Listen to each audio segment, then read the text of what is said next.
Let's do it. Loud.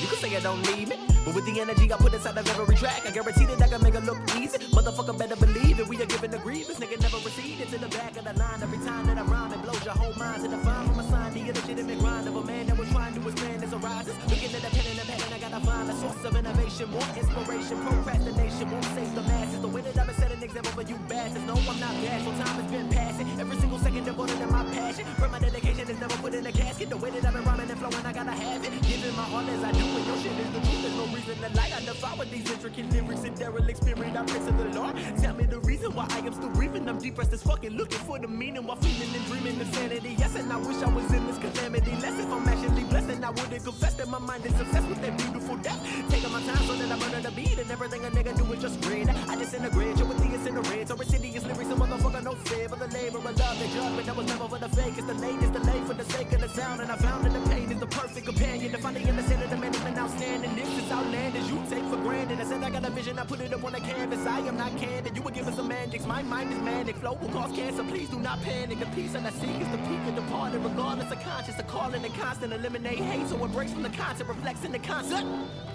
Pick it up with the pace and the beat. As I pause for a second, I wanted to give a message. I never make guarantees, and I promise to be A massive thank you to all of the sponsors who support both me and my content here on the channel. If you're looking for new fresh gear, then head on over to FXR Racing, where using code MXPR_Lins15 at checkout gives you 15% off all MX and lifestyle products in Europe.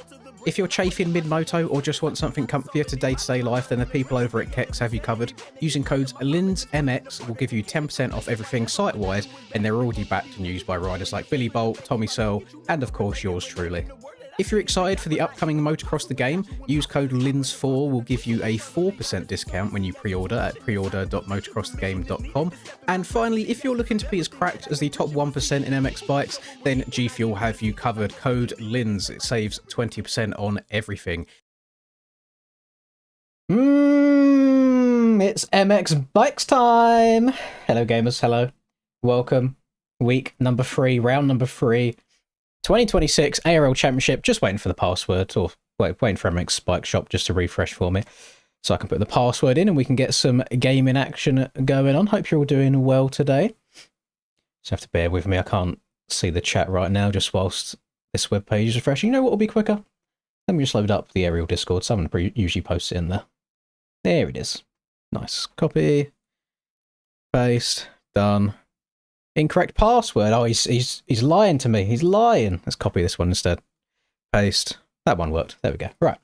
So, today, it's a little bit of a grey area. We'll see how it goes today. But I want to start off just trying to use the Fantic to begin with, because the Fantic worked pretty well for me yesterday, but it was on completely different scalings of track compared to what we have today. So we'll see how it goes, see how learning the track goes for me as well. I noticed, so in terms of differences between the flat version of the track compared to the pro version, from the track preview that Stone Rider did, this one to me does seem to have a couple of extra changes outside of just the ruts being added in there. Like just changing some of the jump faces slightly, like the right-hander after the finish line, taking away the big berm around there as well. So I'm curious to see how it goes. Very interested. I'm doing very well, thank you. My dog is currently beating me. Crazy statement from you, Wee Woo. Somebody call, what's like Child Protective Services, but for animals. All right, that's the setup that I want to use, that Chase sent me the good. Got the shift help on, cool, not on the KTM anymore, so I can't get away with that. We're gonna do standings, done, max hard done, all that good stuff. Right, we're gonna see how today goes. I am gonna throw it out there before any racing happens today. I think this might be quite a difficult track to race on, just because of the overall layout of it. Like it's very, very fast, very wide open. I think this can probably turn into a quad in. Yeah, thought that'd be as much. And then it will be triple the way into the corner, possibly. The whoop section here, I think, is going to be quite hard, because there's really one line or one rut here that looks like it will set you up nicely to blitz the whoops. I don't see a world where going tight inside and jumping through them is going to be competitive at all. So it's either going to be far outside or it's going to be this one here. These whoops are quite deep as well, so it's going to be interesting. And on the flat version of the track, the move was to go triple, triple, and then single, but it was a bit of a stretch. So we'll see how it goes tonight, see what the road gets like. There's a couple of insides that I can see are probably going to be quite strong. Like, I don't see any reason why you wouldn't just take that inside there compared to running around the outside. I also don't see any universe where anybody takes the far right-hand side of that corner there as well. So we'll see. Same here, like, that inside's so strong by the looks of it already. Curious about the sand, though, because the sand has changed quite a lot. Outside felt good. I'm going to try inside on the next lap. Probably just going to be tripling from the inside there. You just get the pop off the inside rut. And this is an interesting bit of track. So, on the flat version, I actually don't know if outside or inside is quicker. Hello, PS. The shop probably won't load because everybody's trying to refresh it at the same time. So you just have to give it some patience. So I thought maybe now there's a rut here, we could rail this outside and triple into this section. Because if you can just go triple, triple, triple, which I imagine would be pretty damn fast. Because the alternative is going inside, hitting that, jumping out, and then doubling this, and then tripling, and then tripling again. Because any other alternative that you do, you end up singling into the corner, which you don't want. You want to get a nice drive, so you can try quadding out of this corner here. So you're going to have to... That's one of them sections where I think you might have to hit that rhythm a little bit slower to then get a good result in the next rhythm section. It's going to take me a little bit of time to get, you know, the muscle memory down on the Fantic, get the turning sorted, so I'm not oversteering or understeering a bunch in the corners. So we might even have quite a shaky qualifying as well, and then hopefully come like heat race and main event time be a bit more comfy on it. But really, the main reason that I wanted to hop on the Fantic today, and Chase is in agreement with this as well, is the fact that this track, obviously I don't think the scaling changes at all from round to round, but because of the track layout, this track feels so big compared to like last week's San Diego, that I think the KTM is just going to be at too much of a disadvantage, especially when there are big lines like that quad coming out of the next rhythm section that you can do. I don't know how feasible the KTM would be in that situation. So I've got to go for the fast bike today. Can I triple? You might be able to triple after that, and then maybe you can quad all the way out, but I do think that's going to be a big old stretch. Trying to get this step over here consistently is going to be hard, though. Going to be difficult to do. No, Fantic's never been banned, it's the beta that was banned. Fantic's always fair game.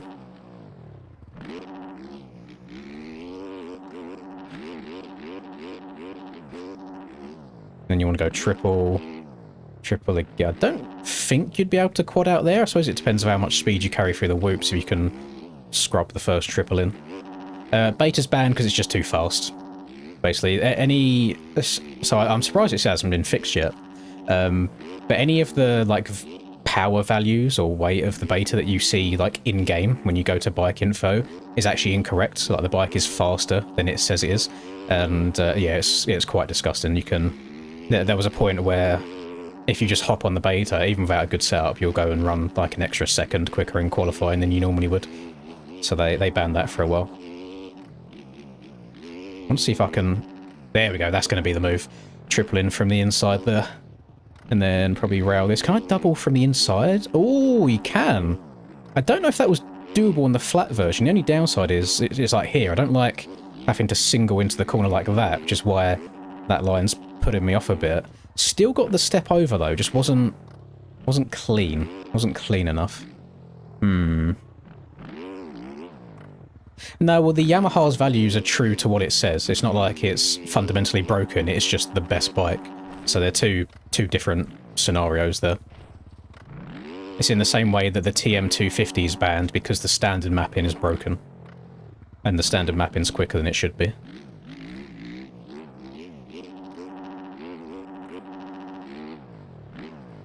You're always going to get a meta bike though. Like say they turn around and ban the Yamaha tomorrow, everyone will probably just go to the KTM or the Fantic instead. So you can only do so much with it. I can see why you'd ban the extreme end of things, especially as the beta is fundamentally broken. Oh, so I get a few kicks going on through there. I think the right 90 before the whoops, you're really just going to have to take your time. Just be patient with it and make sure you give yourself a straight run through the whoops.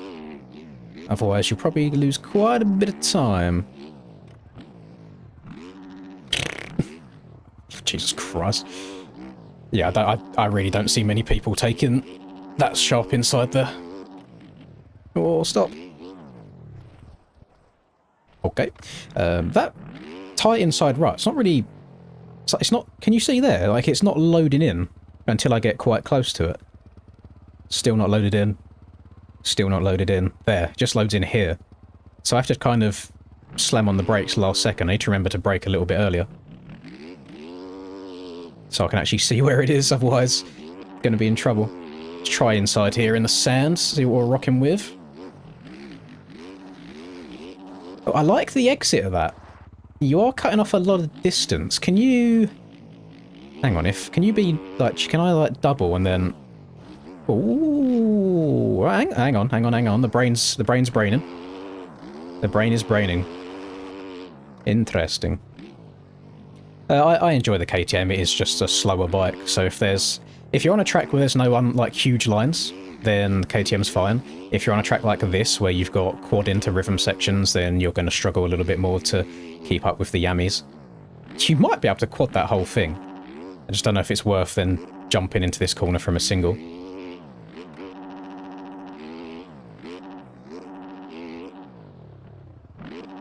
Oh, somebody's going to do that. God damn it. God damn it, that's annoying.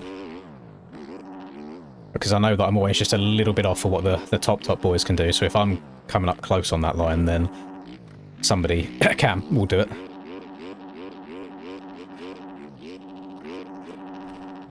Oh, came up a little bit short. How often do I stream? Just when I can be bothered, to be honest. I know that's a shit answer, but I'm not a consistent man at all. For the time being, almost every Friday, as a bare minimum. And you like... Nah.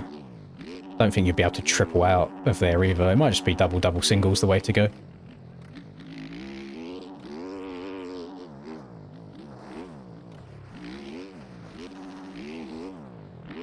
That could be viable. I might be trying to hit it just a little bit too fast, so the front end's trying to knife on me a bit. But it could definitely be a viable option. Oh, lovely, lovely Poboso physics there when you get on top of the ruts, tries pinging you out. Oh, holy oversteer. Okay, this is the bad muscle memory kicking in. I should have spent more time today, like, riding this bike to get used to it before just rocking up and racing it instead. Ruh-roh.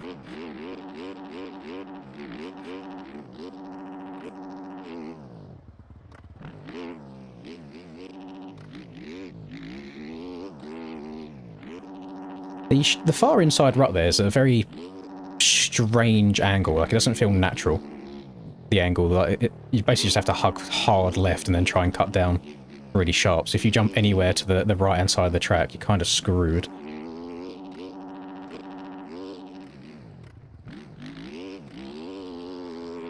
Go back to the outside again just to try some different options. Or we're looking the tightrope. I think most people are going to use the outside, mostly just because that's what they're used to taking from the smooth version of the track. But I also think that inside could be viable to try and make some passes just as a secondary option. Oh, so close. Play Roblox Supercross. Why? Don't play. Why? I've played the Roblox games a few times and they're cool for 5 minutes, but I mean, if you played MX Bikes or Sim, it's obviously very, very inferior. Doesn't interest me for too long.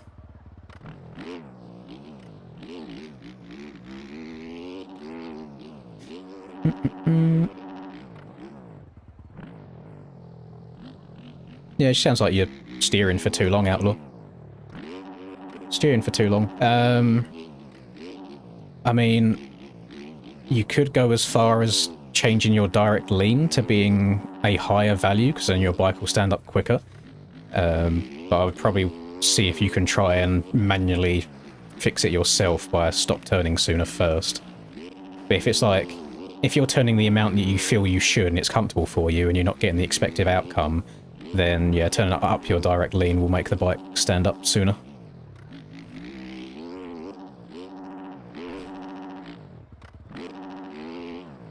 There's a few jumps on here that I'm checking up for, and I don't know why. I keep coming up short. There we go. Then triple. This triple's quite small, so you got to check up there. I wonder if you can almost stretch that into a quad and then double out.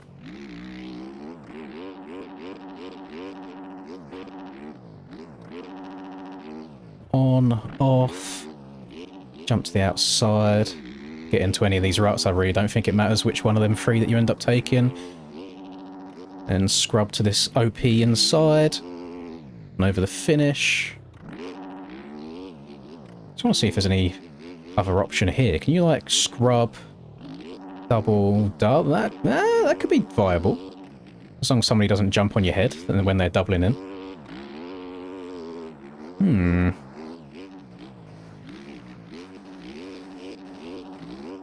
Oh, I don't know why he's done... So, there's a really weird route on the complete exit of that corner. It kind of stops you from being able to hug far left. I have to drift over to the right.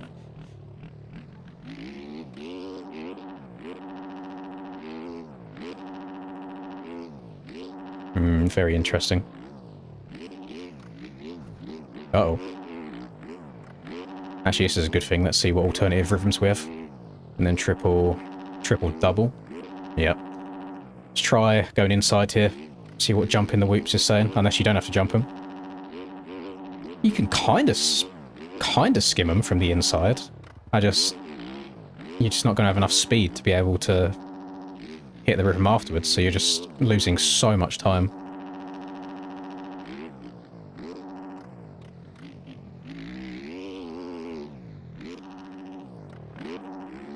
I don't know if that's a deal that Reaper would make, to be honest. I mean, I like the line of thinking. Sounds good. Unfortunately, I feel like I'd be letting everybody down. I'm liking rolling that first single and then going double out.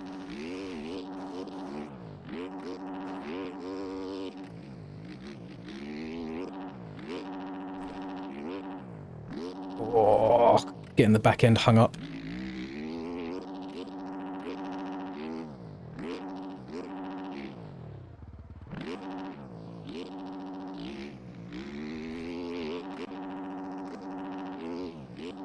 Alright, so that triple's big, this one's tiny, and then the one out's quite big as well. Just need to remember my timings.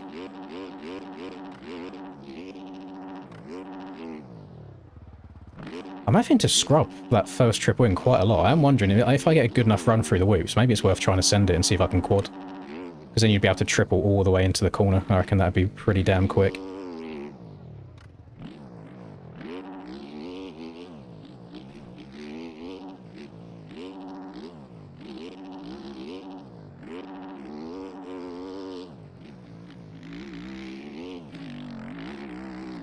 Okay, don't use fourth gear because it's incredibly long.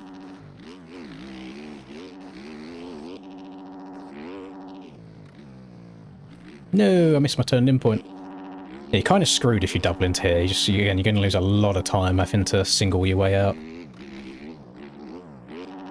I do see a world where people go triple through this section. But you'll get such a good run coming out of the turn.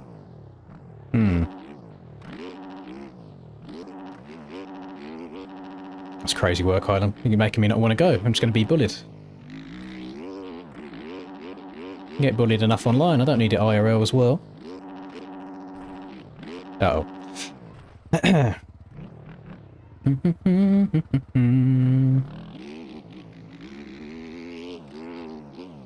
See if I can find the tool spots.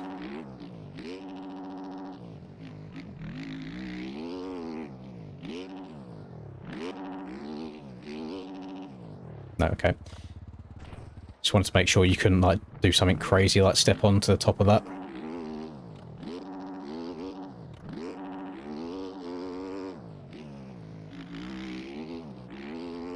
Exit of that rut's strange as well. See, it's like, just feels like an unnatural angle, like the way your bike wouldn't usually go. Yeah, that inside's putting me off more and more with what he's done to the exit of it. It's like it's off camber, basically, as you exit it, so you're just going to slide out.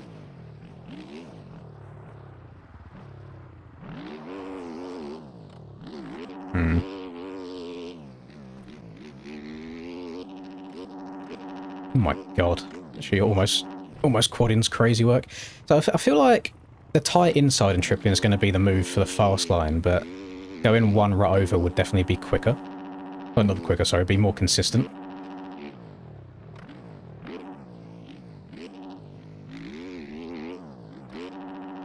Okay, can't step on from the inside.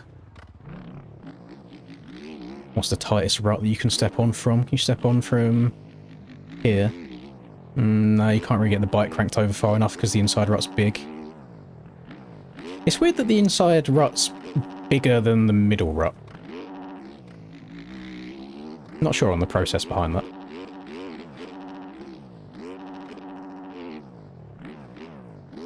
Qualifying serve should be going up in 1 minute.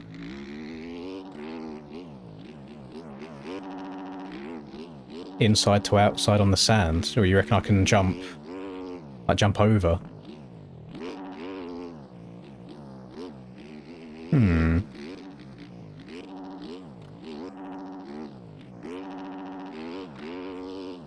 Interesting.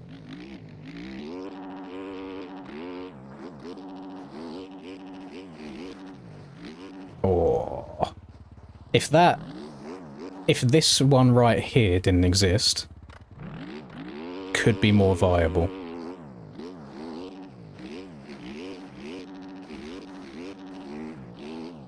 Yes, it's not the end of the world if you fall out of it. Like, it's a decent shout. It's kind of like the angles of the ruts don't match up nicely. It depends on how good of a run you get through the whoops, Alex. I haven't had a good enough run yet to be able to try and commit to it.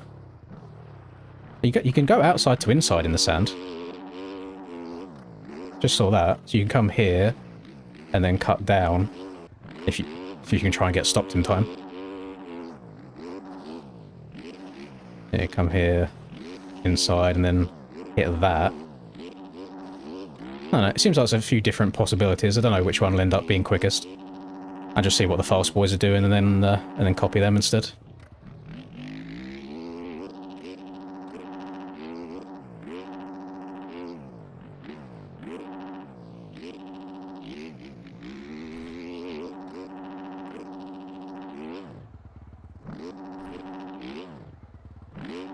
Just tag my back end on every landing, shall we?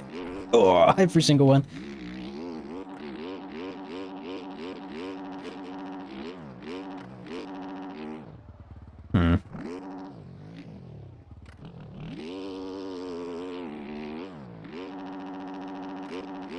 Still get over the triple from the tight inside without taking a rut. Interesting.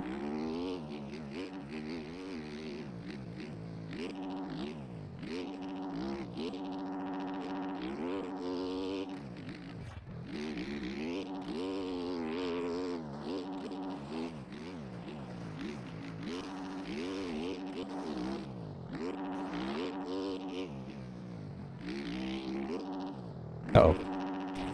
I was on top of the rut too much. I'm scared of Troy. 100%. Yeah, you're right. I'm very scared of the man that I talk to multiple times a week, ride against quite often, congratulate on his good results. You're right, you're right.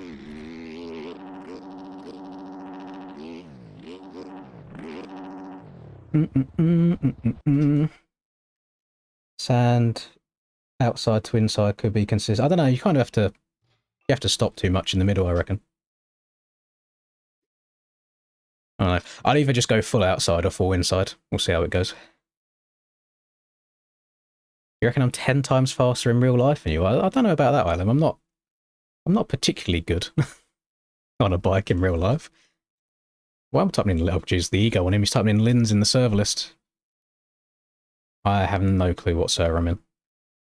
Let's see. No! What was I meant to be?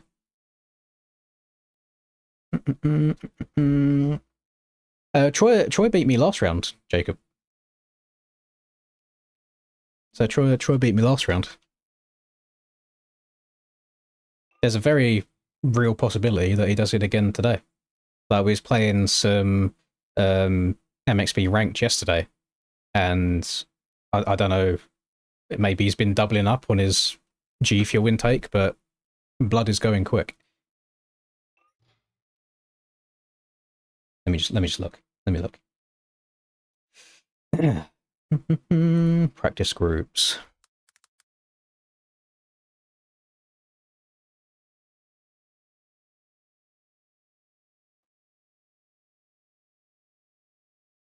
Group D. There we go. That was easy, wasn't it?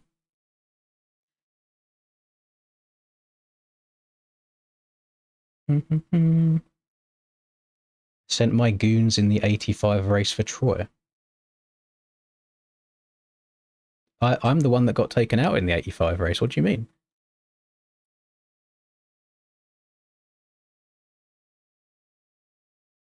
I don't understand. I got fourth gear wide open punted when battling for the lead by Cole Davies. I'm pretty sure it was the other way around.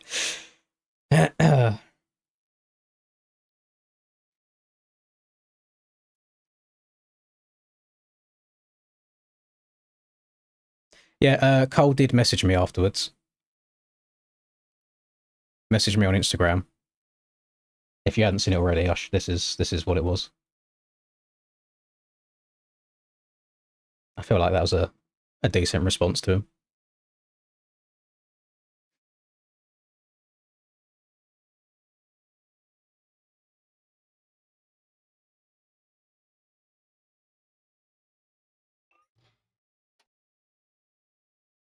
But he did message me again the other night asking if I wanted to play, and he promised that he wouldn't take me out again, so I said, yeah, I'm down whenever.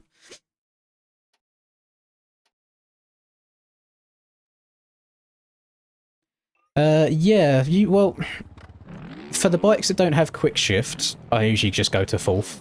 And then any bikes that do have quick shift, because I can bang up and down the gears so fast, I'll just go all the way up to fifth. And basically the higher why are my frames going to poo? The higher gear you're in the whoops, the better. It's more so... That scared the shit out of me. It's more so the higher speed that your gear has. So you could set up your third gear to go 100 miles an hour and you could just use third gear.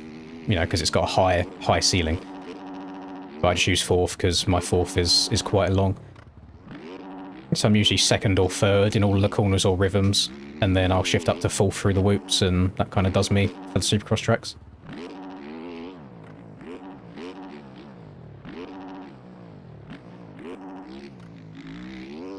I'm getting some very weird frame stutters. I haven't had them at any other round. Oh my Jesus. Ooh.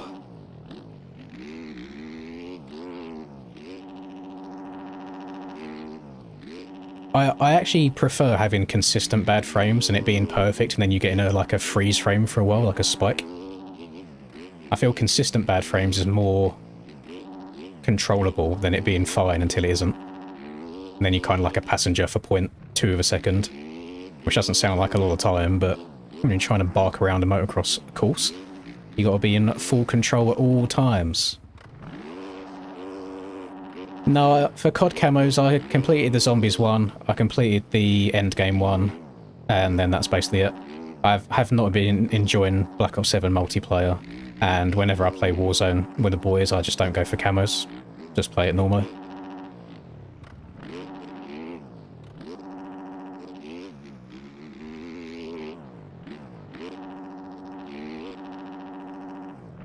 Oh, that quad in's going to be the death of me. I don't know how often I'll try and go for it in the race. I might just step on.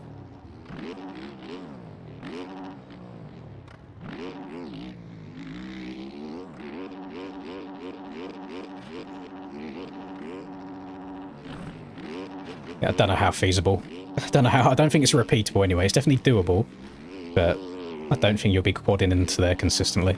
Unless you've got like the most goated whoop setup on the entire planet, then maybe.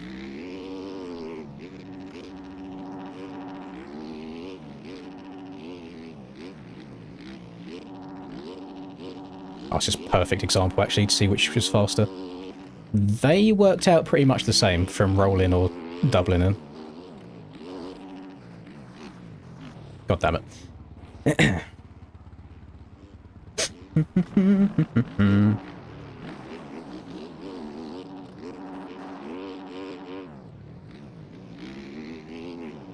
I also really need to go to the bathroom, but I've got 2.5 minutes until quali starts, so I may as well wait until it's done. Can turtle head for the next 20 minutes.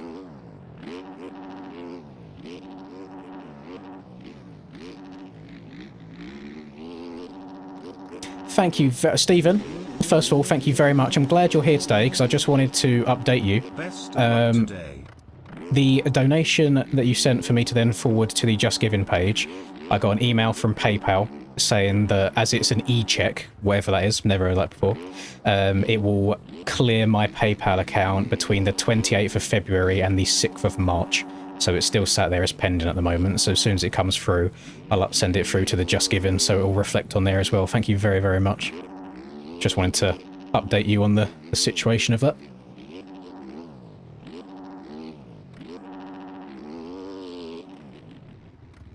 There we go. It doesn't matter what position we get now, gamers. We're balling. Balling through the generosity of others. Oh, shit. That was a lot of bad time to look away from the screen, wasn't it? Oh, it's so slow when you don't get to the triple-double. Just want to see if you can... Yeah, their people are just going to be able to triple in there. And that's going to be such a good time saver. Just go triple... I think it's just triple, triple, triple. Something like that. Hello, Christopher.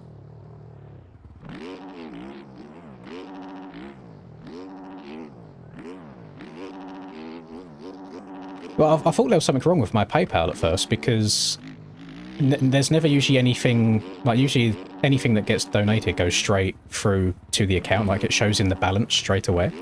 But this time it just said pending, and then it's like, I got a notification of extra steps needed to complete my PayPal account, even though I've had PayPal for God knows how many years. Long story short, I've now got a PayPal business card on the way to me in the post, so whatever that I can use that for. But yeah, then I checked my emails and it was like, oh, by the way, this will clear between 28th of February and the 6th of March, so just hang around for a bit. Just want people to know that I'm not scamming at all. Because I did a very similar thing with Austin. Austin donated to my PayPal, and then I added it on myself. So if you go on the Just Giving page, you can see it's under Austin's name.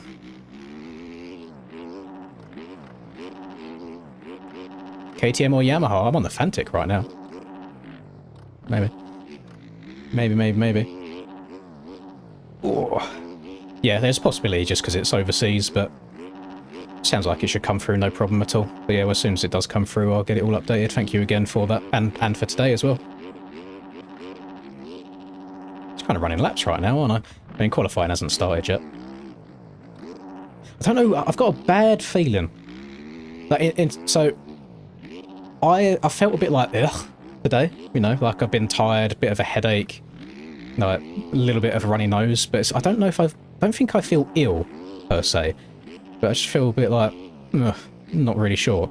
And I've slept enough, I'm definitely hydrated enough, can't stop peeing, I've been drinking so much water. So yeah, hopefully this goes alright. I just have a feeling that maybe the qualifying is going to be a bit of a struggle today. But that's not really a good representation of the entire night. As we saw, Anaheim 1 qualifying was really, really bad, and then got a podium. So maybe if we can do the same, be very, very happy. I'd rather qualify 40th and barely make it into the main event and have a good main event result than first in quali, win my heat race, and then get like a 10th in the main. So...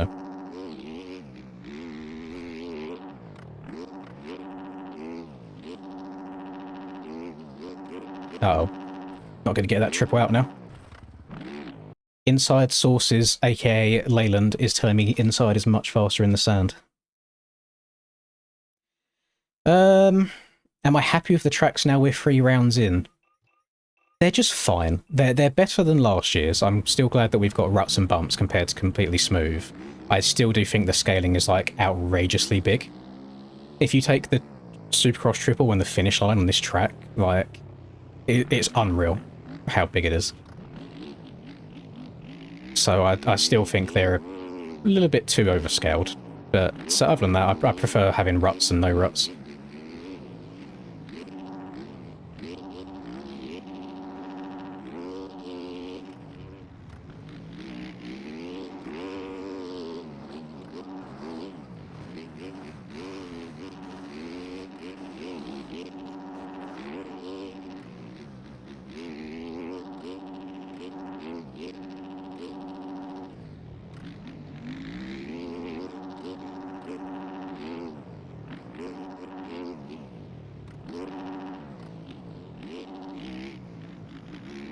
Ah, got to step on.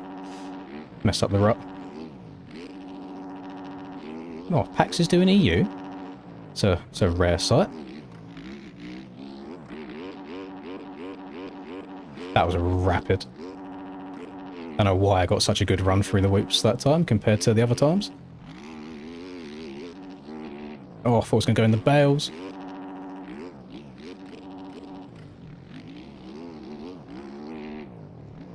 .109 and 1. I mean, it's a decent start. It'll definitely, straight away, it'll be having me qualified in the top 40. I don't know where in the top 40, but... can gain time in the right-hander before the Supercross triple. Can probably hit the last corner a little bit quicker. And, I mean, sand was pretty good. Getting the step over rather than stepping on will also be quicker. We'll see. As, it's always nice putting in just a solid lap on the first lap. Takes a lot of pressure off for the rest of qualifying. Do I use SPX? Depends on the bike, depends on the track. I usually alternate between an SPX setup or a CBS setup. They're usually the main two that I switch back and forth between. I'm never going to tell you which brand to use until I start getting paid by a brand, because that's how the community works, and I don't know anybody out there that promotes brands without having some kind of financial incentive behind it. It works exactly the same with me and, you know, like FXR or G Fuel, any of that good stuff. It's always hard when people say this suspension is the best, because suspension is a very, very personal thing depending on your speed and riding style. But then I also know people don't always have the luxury of being able to, like, shop around, you know? So, I don't know, it's hard to say. I don't want to tell you what suspension to spend your money on, because I rotate between so many different ones myself.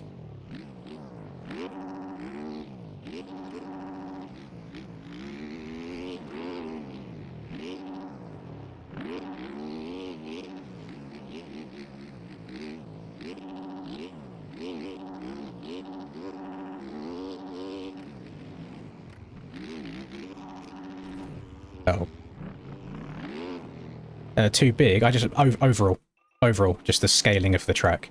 But if you was to look at the distance between the inside bow here and how far away the outside of the corner is. Like, if you was to put, and how small the bikes are in comparison. Like, how many bikes do you reckon you could fit here? So 1, 2, 3, 4, 5, 6, 7, 8, 9, 10, 11. You fit like 12 bikes wide, and that's just not realistic to me. But I know the general community prefer the bigger scaling, so that's why I think the general consensus is this is good. But then also I've made it very, very clear multiple times that I really like the K-Bell scaling right now that Aiden's doing. Just a bit more fun for me.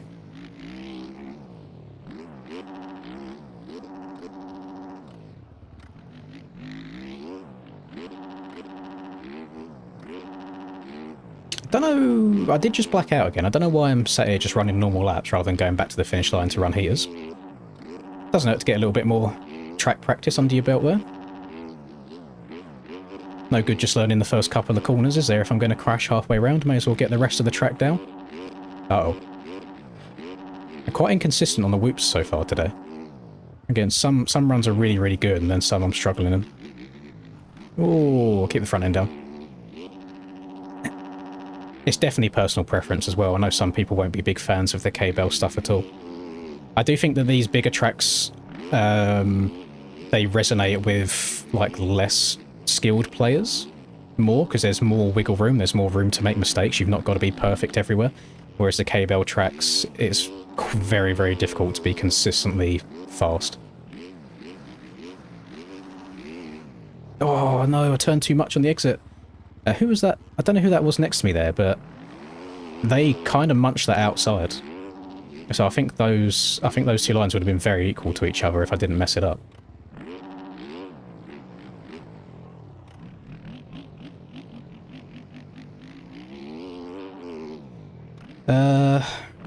You can go double, triple, quad after. Oh yeah, no, I understand that it's doable, but not by me. Not by me. That's the only difference. Why don't I like the YZ? 50% because I just haven't found a setup I'm fully comfortable on it. Another 50% is because everybody else rides it, and I don't like joining in with the sea of blue.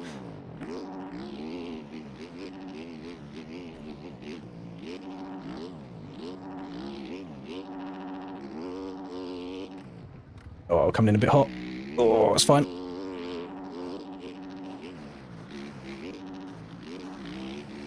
No, I've spilled out the edge. Kind of doubled around the corner there. That was nice.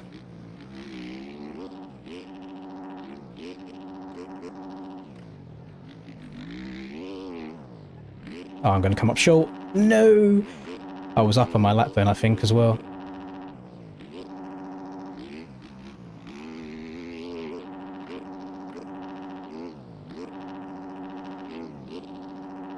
Still catching up to the lap again, because the rest of the lap's been better so far.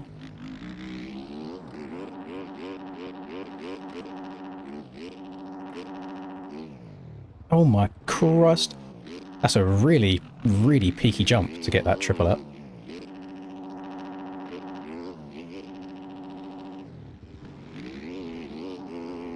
I still went quicker even with that big mistake. So plenty of time to be gained. I can see top of 450s being in the 106s.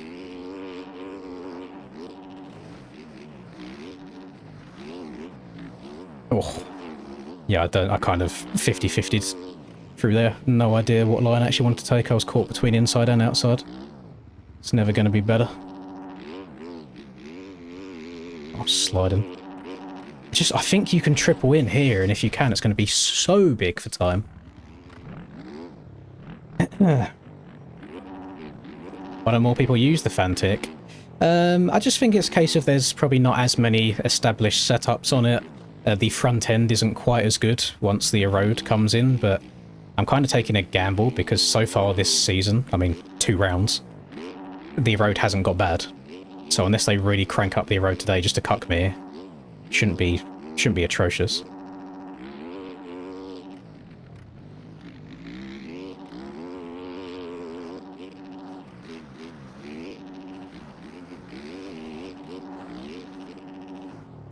Not getting it smooth. I'm trying to hit it fast because, you know, it's qualifying laps. I think in the actual race I'll be hitting it a bit more tame, so it should be more consistent. I'm just trying to hit it as fast as I can do right now. Oh, this is going to be an awful lap with this many people in front of me.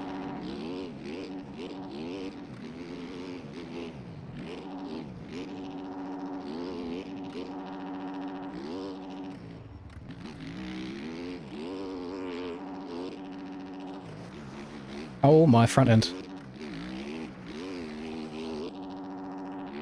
I was slower in the middle of the turn.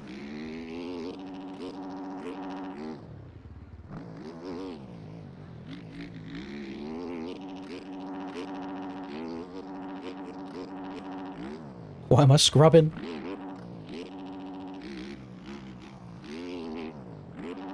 We'll just carry a lap on. It's not going to be quicker. There's so much time to gain, by the way. Even with these mistakes, I'm still close to what my lap time was. Front flip. Clean.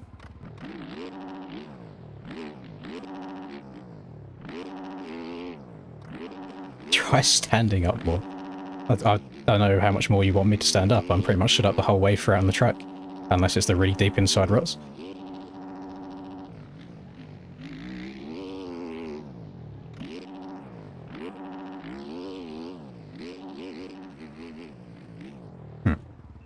Front end just kind of kept pushing that time. It didn't grab in and let me turn.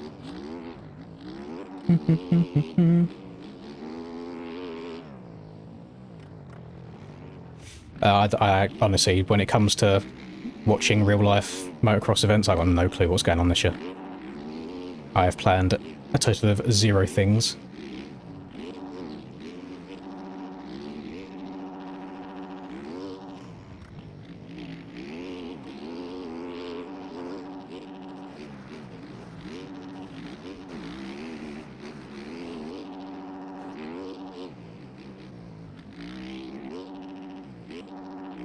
I'm annoying myself that I keep spilling out of the edge of the sand. I need to try and hold it just a little bit tighter, but I'm also worried about turning too tight in the sand and the back end just sliding out on me.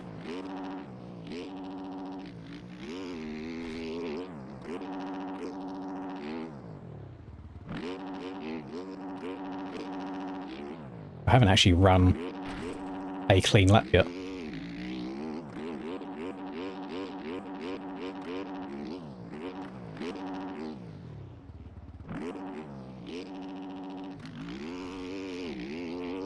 Jesus Christ.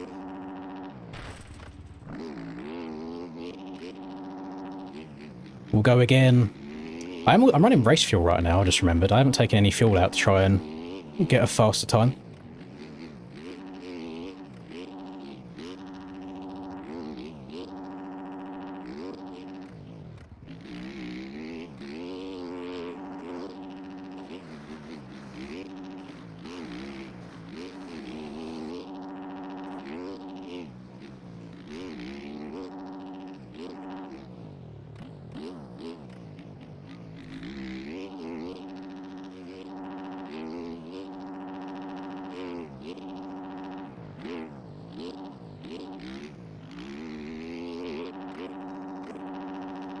Why did I get...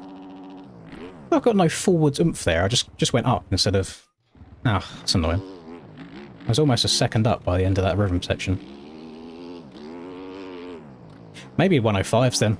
Because yeah, my 108 is not particularly great. At least based on the extra time that I know I can gain.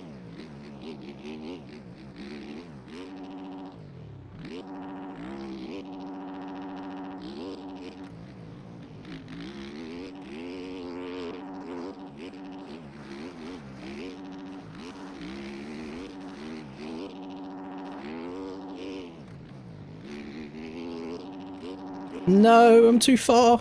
Get over it. Oh! You fucker. Because I hit the sand so well, I was scared of taking the inside route on the next corner. Because it's really, really tricky to get the triple out still.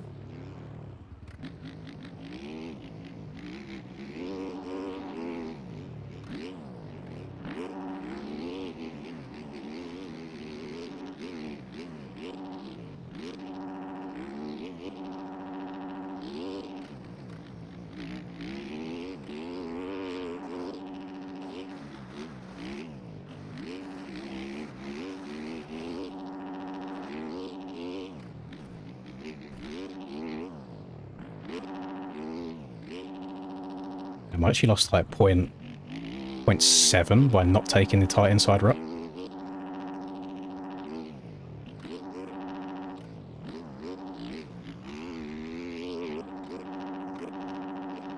Oh, fell out the rut right at the end. I, on a clean lap, can gain like 1.5 seconds on the lap I currently have. Easily.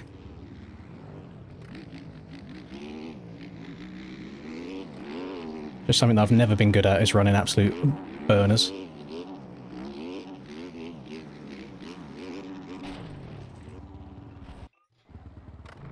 you reckon you can tyre tap out of there?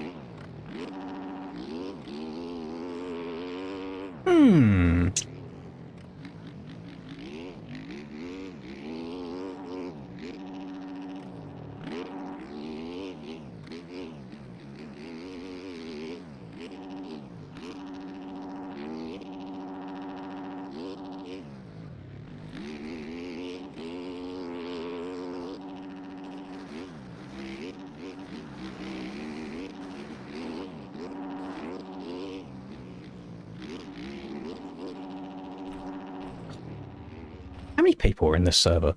Fucking hell, no wonder I can't see where I'm going. Really? Can we open up like another 1 or 2 so it's just less congested? So I'm trying to blitz the sand and I've just got a wall of a roost in front of me.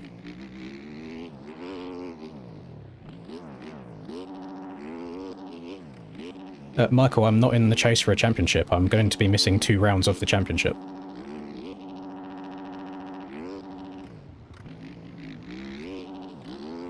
And with all due respect, you saying the Fantic is buns does kind of have me questioning your exact skill level, because it really is not far off for the Yamaha. It is also nice after playing the game for 6 years not riding the exact same bike as everybody else is multiple years in a row. Well, I just thrown it out there. I also have automatic reset tyres on, so I don't need to reset my tyres.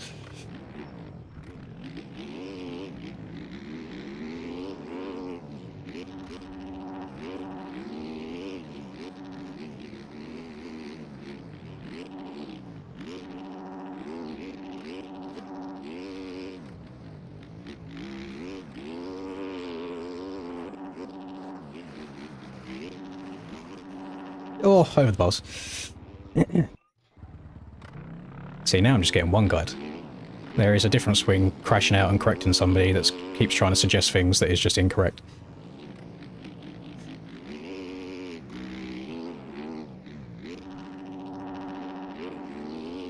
If I ran the Cowie, it would probably be Sexton POV, 100%. I'm booty cheeks on the Cowie.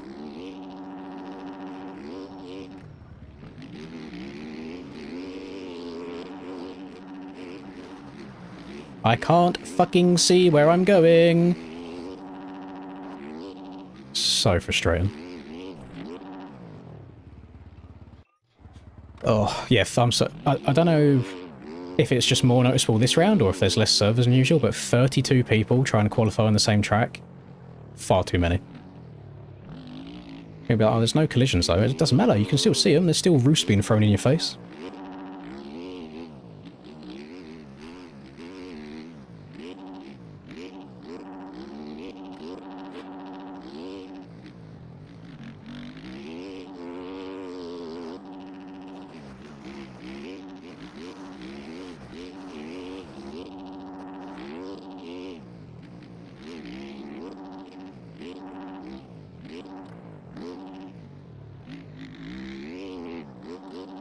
Oh, now I've overjumped the double in. No!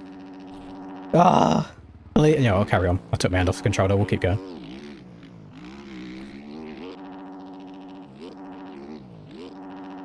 I'm still up. I don't know how. Literally went to take I took my hand off my controller in the air and put it back on. I was like, no, we'll keep that going.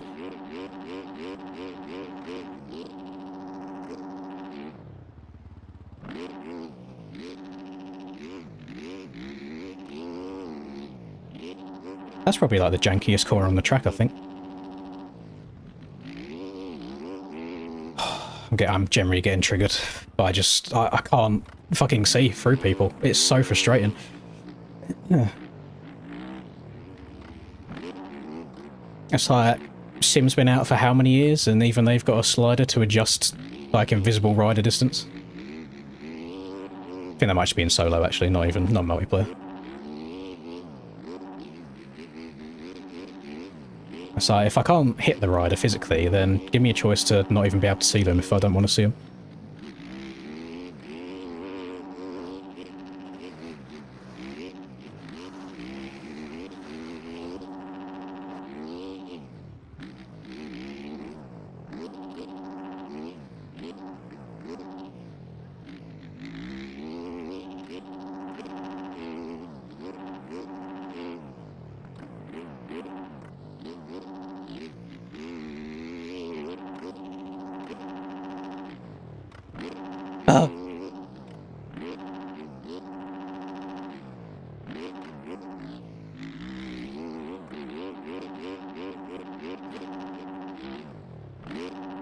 That's actually nuts. I did not get a single clean lap. I can... Easy's not the right word, but I can probably quite comfortably go a second quicker than I did. Yeah, I reckon 105's probably the top of 450 quali. Ideal was only 0.6 quicker, but I suppose I didn't finish all the laps that I was up on. Interesting. I know I'm kind of nitpicking at this point, but having 30 people trying to qualify at the same time is super distracting. But there was definitely some extra pace being left behind there. Being first in this group really doesn't mean anything because, again, no disrespect to anybody that's in this lobby, none of the heavy hitters are in this one. So, if I had to guess, probably like 12th in qualifying, something like that.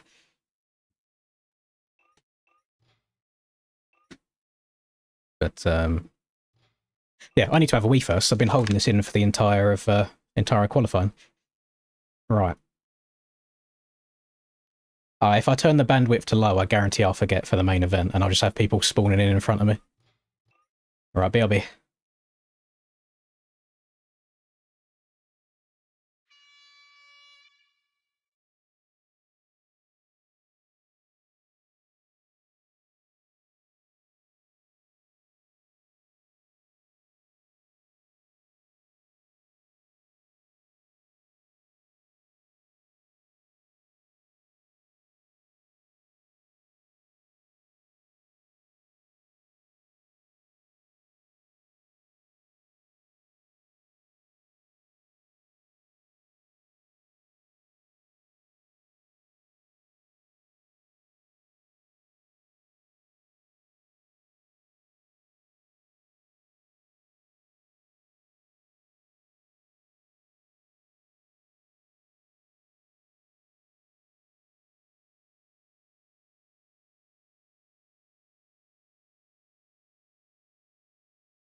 Right. Did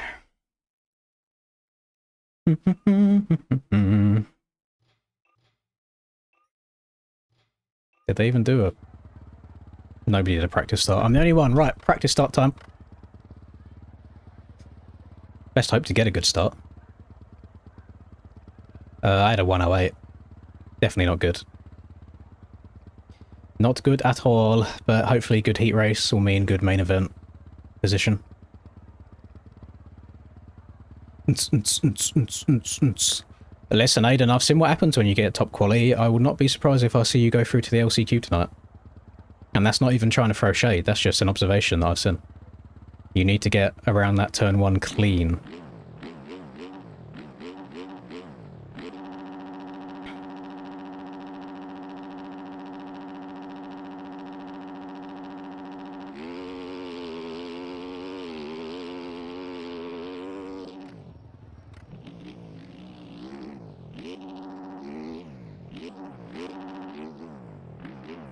Yeah, it's actually nuts. I did not run a single clean lap in that server, and now I just hit the step over there first time easily. I think it generally is just all the distractions of having so many people in the server. It's kind of nuts.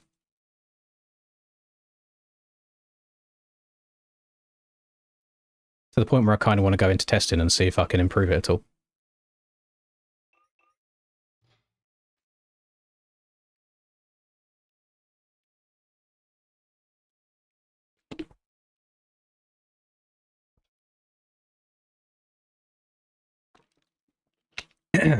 Here's a weird stat for you, non-MX bikes related. I went to the gym again last night, and because it's a 24-hour gym, it's one of them that has like the turnstiles that you have to put a code in for it to let you in and out.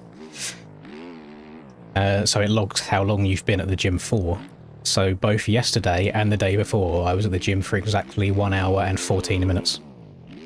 I just thought that was interesting, that I did the exact amount of time down to the minute.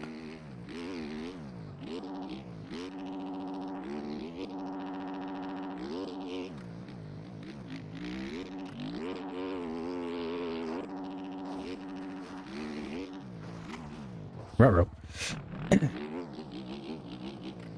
Mr. Treadmill was there again. Yes, he wasn't quite as vocal this time. He wasn't shouting at himself quite as much.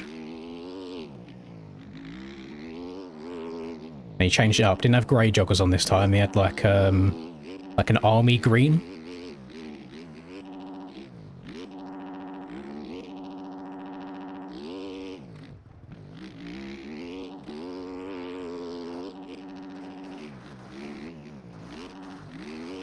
Jesus Christ. Call me Mr. Inconsistent. Jeez! Oh. Bonk. I'm just doing different iterations of running / walking / jogging, so 2 days ago I just tried to do 5k as fast as I could do, and then last night I done... it was an hour on the treadmill, but it's like every 2 minutes I increased the incline. So I went like 2%, 4%, 6, 8, 10, 12, 15, which is the max it goes, and then back down, so 15, 12, 10, 8, blah blah, and I done that full up and down twice, and it lasted the hour.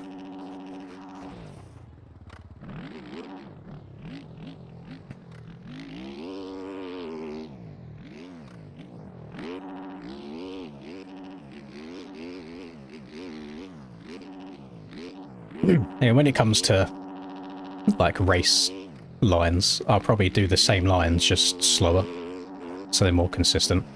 Like if I can just slow down the sand a little bit, like this, and I don't crash, and it's fine. In the same way that I probably won't take the inside here very often, I'll probably just go that middle rut, just to consistently get the triple in. I just have to remember that I actually need to brake. Well, not brake, but, you know, like scrub a little bit harder in, or I'm gonna overjump the triple.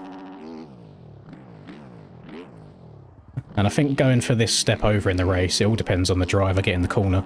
So there, because I tagged my bars on the inside rut just a little bit, I knew it was best for me just to check up. I'm just not running the KTM for this round, because for some reason this track is just so big. It's just wide open everywhere. The KTM is a slower bike than the Fantic and the Yamaha are, so you're putting yourself at more of a disadvantage.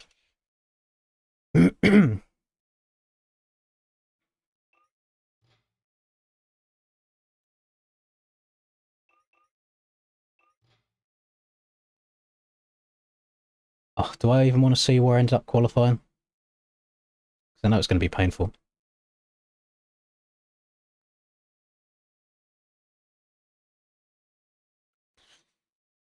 Jesus Christ.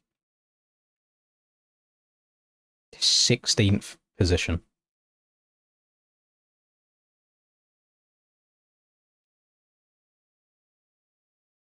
Either Sundog started cheating or someone's on his account, because he's randomly got quick out of nowhere. If Sundog is the same Sunny that comes in here all the time.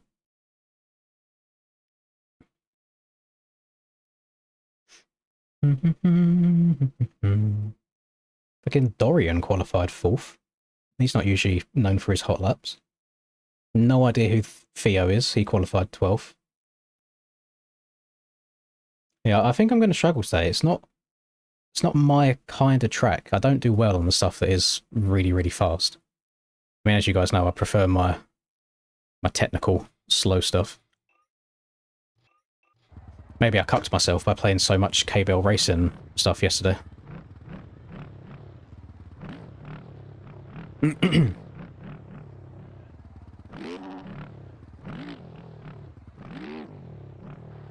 Hello, James.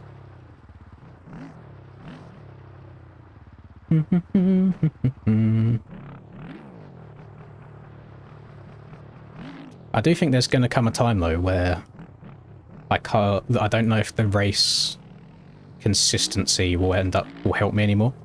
There will be a time where all the people that are really good at their hot laps also manage to do that for the whole race as well.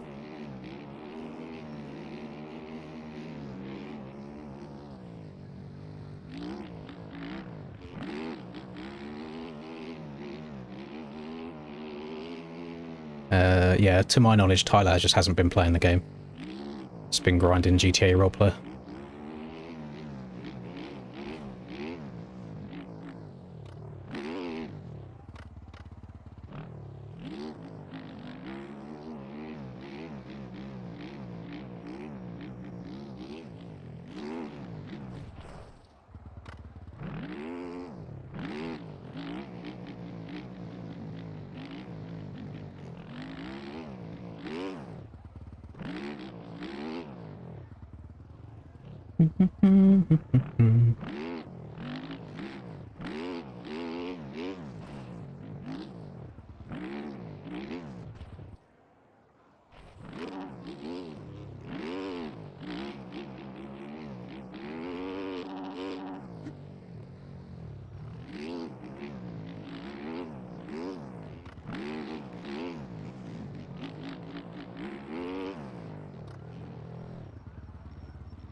Yeah, I think the scaling's better for Cable. And I think anybody that disagrees with that just hasn't played it enough, because it is a massive difference to jump from what we have had to that. But I also believe that after a couple rounds of it, you'd be used to it, and it would be absolutely fine. I've just never played a track before that has so many different possible rhythm lanes. I've also never played a Supercross track in this game that you can roll the first jump in a rhythm section and then triple afterwards, like they do in real life on 450s. You know, if there's a 90-degree turn, say this is coming out of a 90, we're turning right, somebody's on the outside of the corner, you'll see the pros kind of do this, block their line, roll, and then seat bounce a triple out afterwards. And I've never seen a track before in MX bikes so you can do that.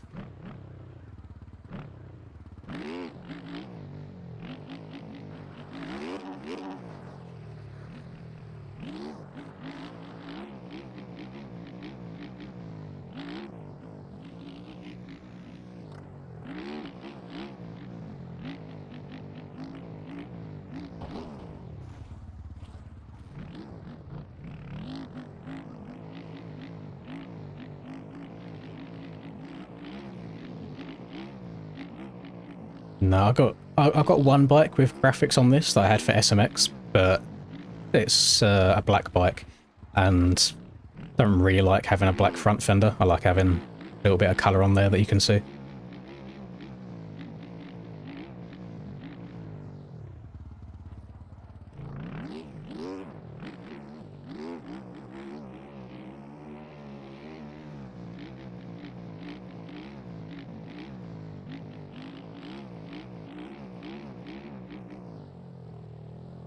Yeah, quali's all done. Did not run a single clean lap in quali, which is annoying.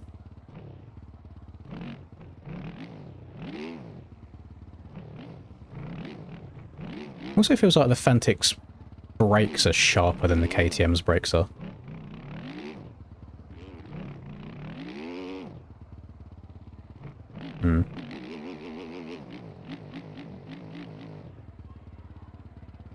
No, I don't even know if the PSDs are available to make graphics for the 85s.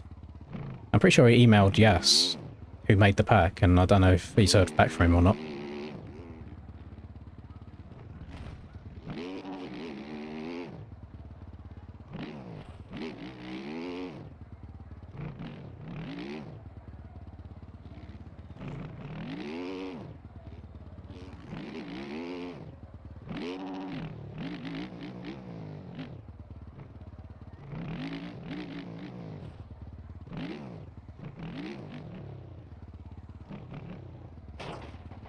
I'll be honest with you, I got no clue what the next OEM update is including or looking like, if it's just a tyre refresh, or if they're adding any new models at all. I have not got even 1% of an idea. I've heard nothing about it. The only one bit of information that I have, and this is from months ago, so I don't even know if it's true anymore, was they was aiming to release something before the MX Spikes GP season starts.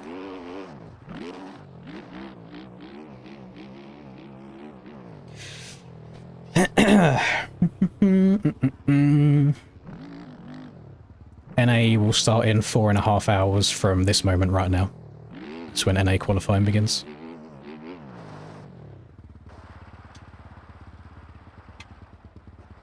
Well,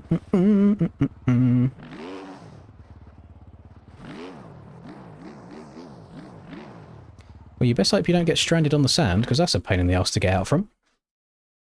That would be a big old time loss. Right. Heat race time. Oh, good gate. Didn't expect that. I think I had 8th gate pick. Wonder why people aren't... Well, we'll see what the start tech's like on the old Fantic against the Yamahas. Thank you, Chase. I'm a bit hot and cold on the Fantic at the moment, Chase. I'm good for half a lap and then I wad myself. I have a feeling it's just because I haven't ridden it too much, so I haven't got all the muscle memory dialed in. See how this goes then. Top 9 is all we need as always.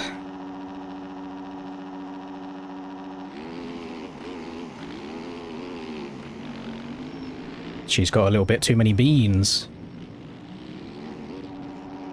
Okay, so Cam's winning this heat race.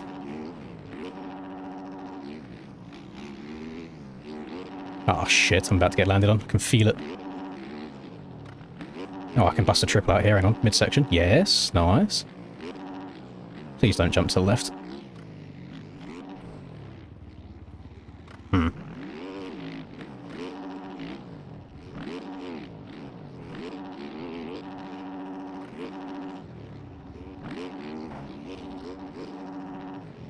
I hate being around this area of the pack. I feel like no matter how far to the bales I hug, someone will land on me. I wonder, I don't know if they've turned the, Jesus Christ, where are we going? I don't know if they've turned the ping limit on, so I don't know if the Aussie in front will go invisible and you can ride through him.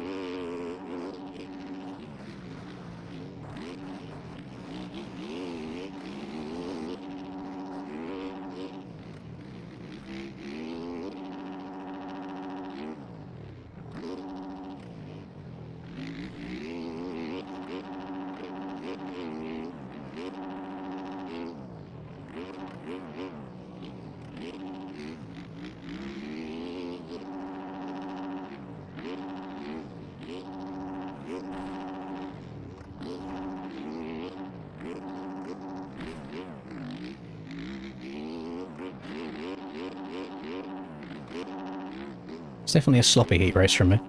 I think it was Tyler... no, it might not have been Tyler that landed on me. Someone landed on me. If it was Tyler, he got up hella quick.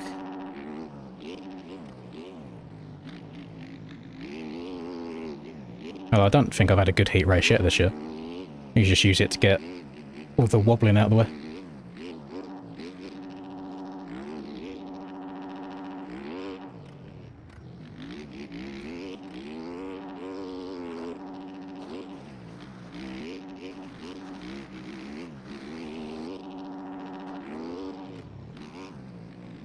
Sake. Try to dive into the inside, my front end just knifes on me.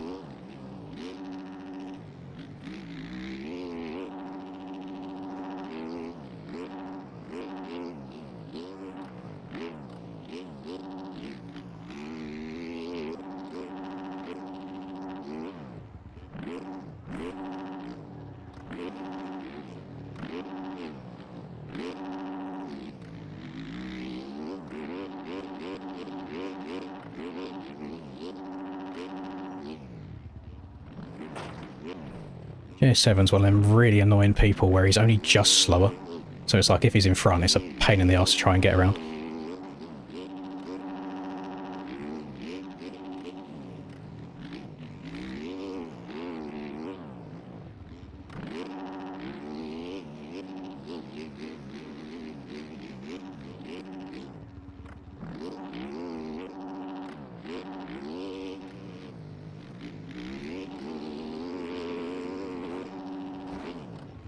Jesus Christ.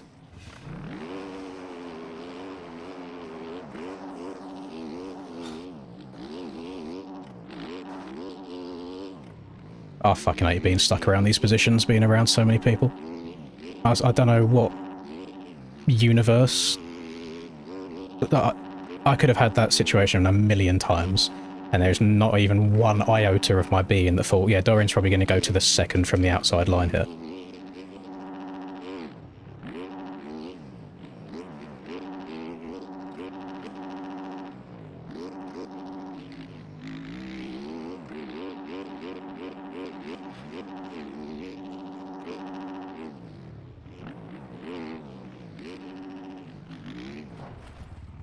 What are we doing?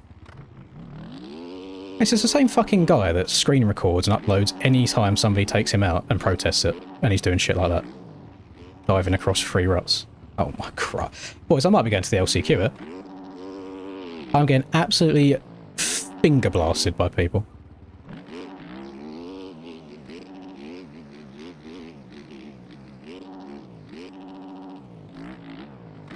It's such a different racing experience when you're up in like the top 3 compared to being stuck around the wobblers at the back.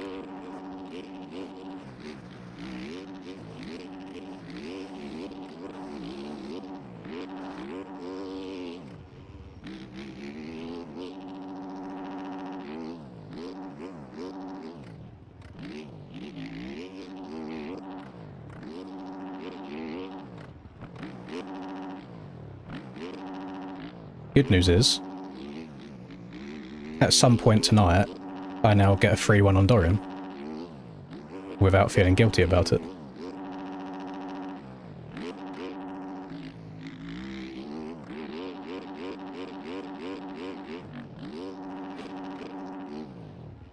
How long we got? 2 laps left.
I'm not sure what line these boys have randomly found out that they're going from hard left to fucking cutting over a lane to the far right, but Jesus Christ. Why are we doing it in traffic?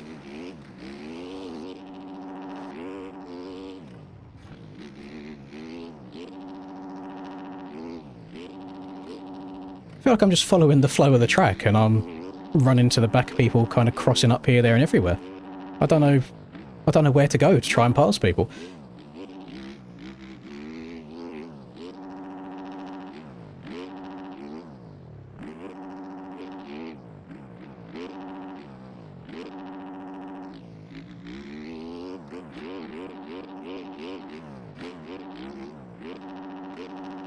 That was a fucking horrific heat race. Oh my god, is it painful.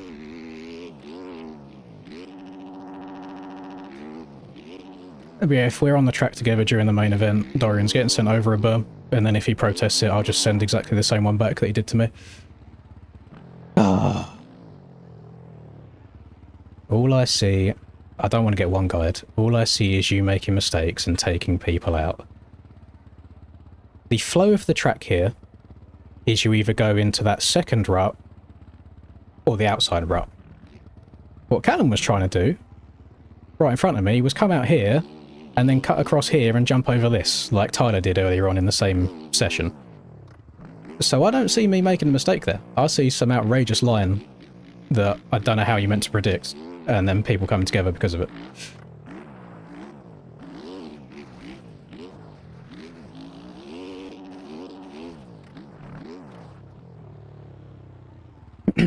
TJ's just not been playing the game, that's why.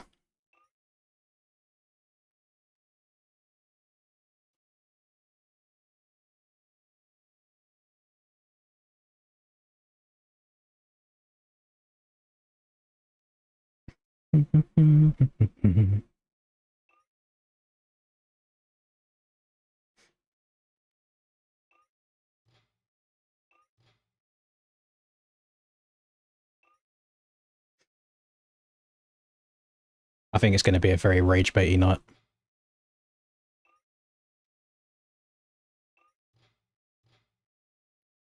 It's kind of my own fault for making the mistakes earlier on lap 1 for getting in that position, but it's the same way the first half of the main in San Diego last week was just shit. It's like everybody wobbling around, like wobbling around each other. Dorian, that's not the kind of pass you make and then say sorry after. Like, you can't tell me that that wasn't intentional. You can't cut across 3 ruts by mistake.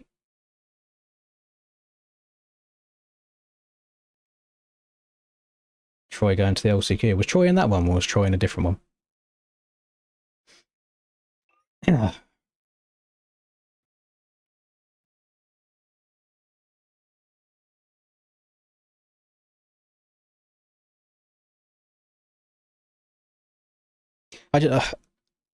It's hard because you're trying to race to make passes, but at the same time, I feel like you have to give people so much more room than you'd expect.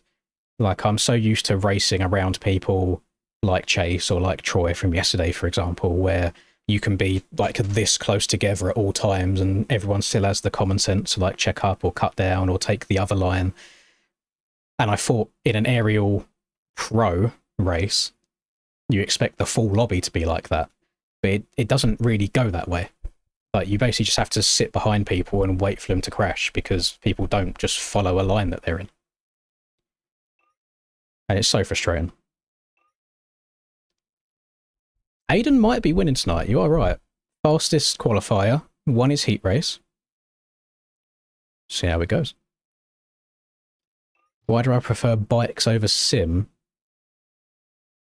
I mean, the issue is I played them both for over 5 years. So I'm pretty burnt out on both of them. I don't think sim has a casual community at all. Like, on bikes, doesn't matter what skill level you are, you can load up bikes and you can be like, right, I'm going to join any of these servers right now and get into races. And that doesn't exist on sim. So it's just a lot more of a casual of a game. You haven't got to play it as much to be good at it as well. I feel like sim takes a lot of time.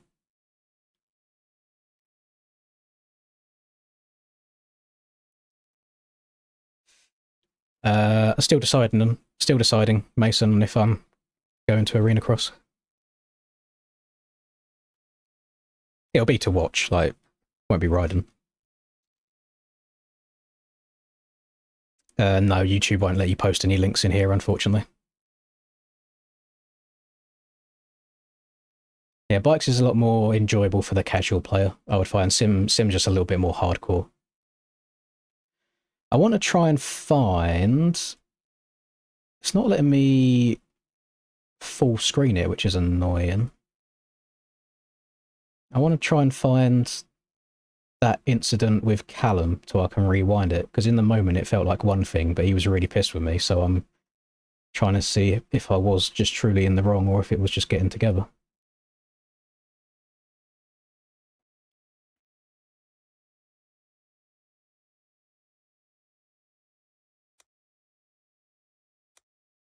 I did go in quite hot.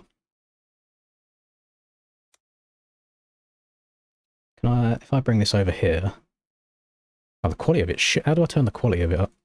Oh, there we go. See if you can see this. You see that all right? So, my thought process is if I'm hugging here, he's got all of this bit of track to work with. But what I think he was doing, he might not have been going for it, what I think he was trying to do was what Tyler did earlier, whereas you come to about here and then square across, because you can kind of see, can I, yeah, you see his front wheel starts turning quite sharp to the right, like here, like he's leant over there. And I just feel like he's got all this room to work with. So I'm just trying to follow this line and take the second rut, and he can follow the outside and take the outside rut.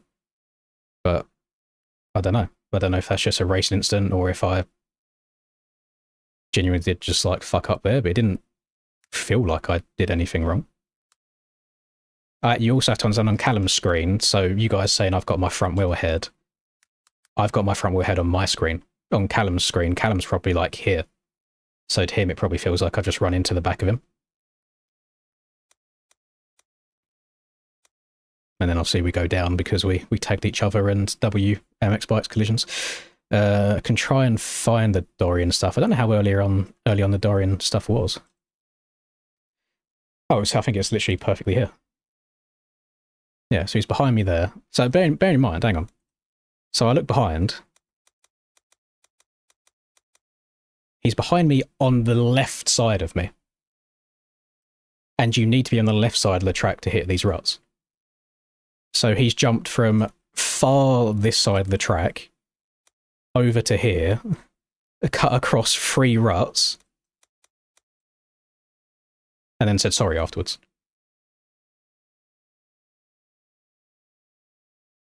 So I don't know. I don't know whether that was to just believe that was an accident or what. Oh, no. No, it hasn't been the main event yet. Oh, I'm not looking forward to it. It's been a stressful night so far.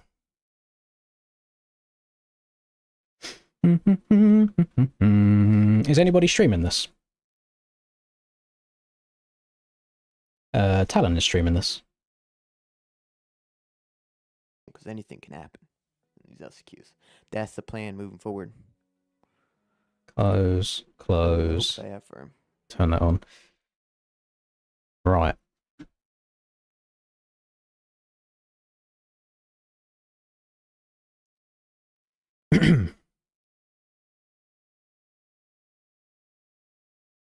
But then in the Dorian one, because we got together in the sand earlier on in that same lap, is he treating that as, okay, that was intentional on my behalf, so now I'm going to take Lynn's out? Well, it wasn't. It was just getting together. So you got to look at it from both sides.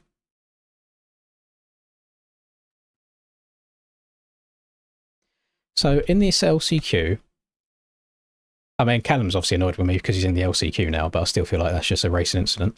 Neon, didn't expect Neon to be in here. Don't really expect Tero to be in here. Troy's a surprise, Boy's a surprise, Logan's a surprise. Yeah, be interesting. I know, I'm always in a weird mindset on these nights now because championship doesn't mean anything for me because I know that I'm missing rounds, so I'm not going to get a good championship position regardless. But at the same time, it's also nice doing well each week. Yeah, we'll close that.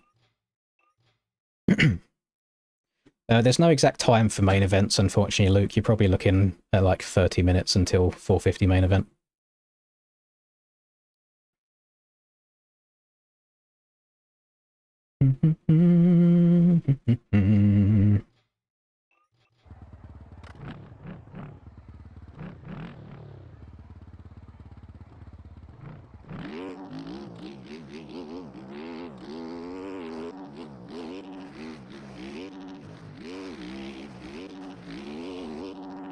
I still don't feel like the Fantic is bad at all. Got to remember, I've got like 3 years of riding the KTM 450, so I know exactly how it works at all times. So it's definitely doable on the Fantic.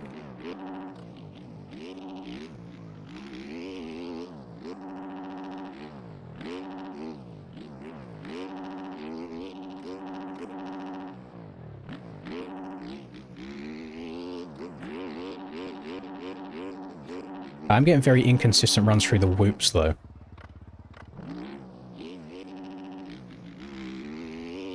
Some laps I'll absolutely munch them, some laps I'll kind of skip one here and there and have to like pick the front wheel up. I've done a pole. What for? For bike?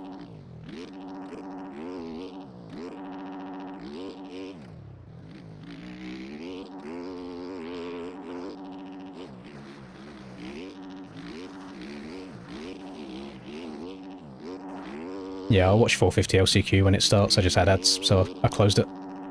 You guys can let me know when the gate drops.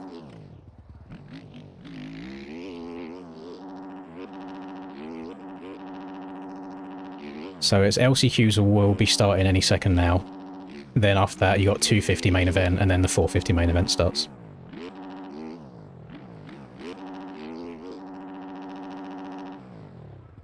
Crazy thing is, and I know that there's only like 10 people in the entire world that have had the luxury and the experience of doing it. MX bikes on LAN, completely different game, completely different racing experience. The incident with me and Callum, we both would have survived. The incident with me and Doran, we both would have survived. Like, the collisions when you're playing on LAN are so good. It's just the online stuff that's just really wonky, especially in Supercross.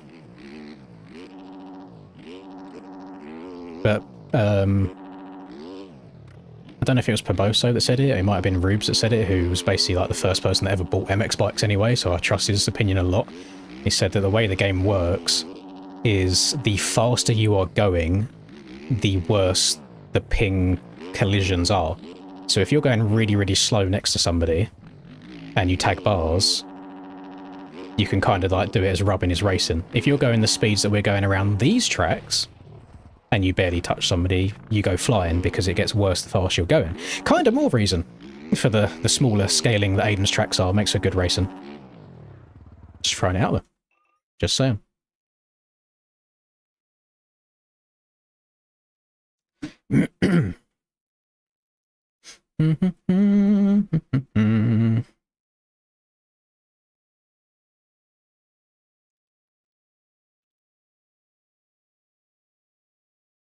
He's watching me, watching him, watching him. Oh.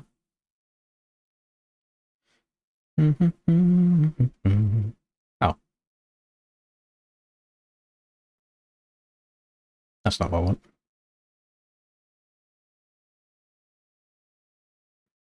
There we go. Just want to see it from Dorian's POV.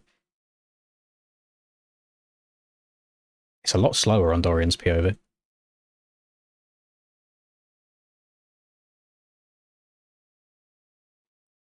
There's still intent to run higher there. I definitely think you could have just braked and taken first or second rut.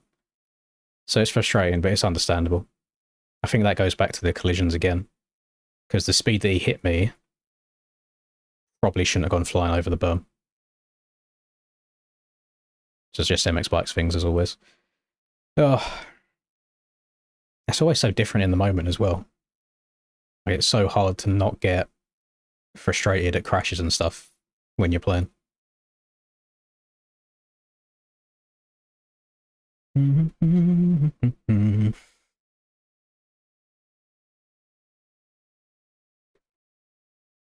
I played iRacing for like a month, years and years ago, and nothing would piss me off more than me driving clean and somebody bumping me in a corner and me getting like a minus safety rating because of it.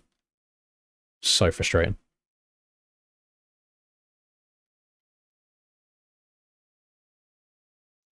If I'd have defended the inside, he may not have been able to punch you. Not even going to go there.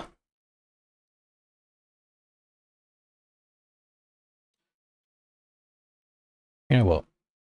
Yes, I am going to fucking go there for the people that clearly don't play the game at a decent level themselves.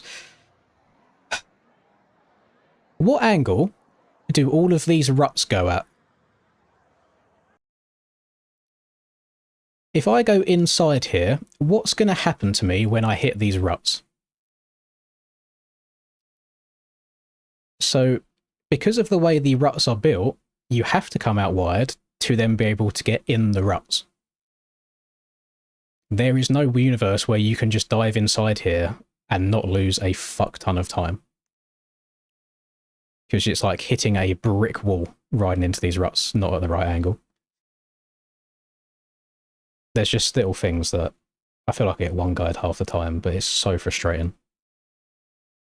It's like, I know people try to be helpful sometimes. Sometimes it's probably trolling, and it's like, I get it. I've competed on the game for like 5 years. Like, I know how to race. It's just not feasible.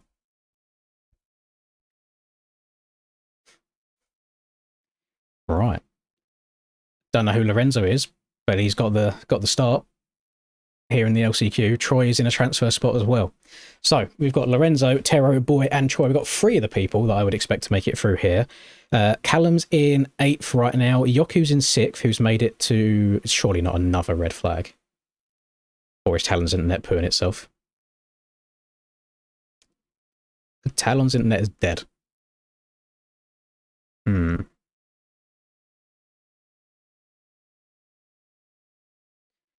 Well, there's 2 ways of looking at it, JT, because everything is always in hindsight.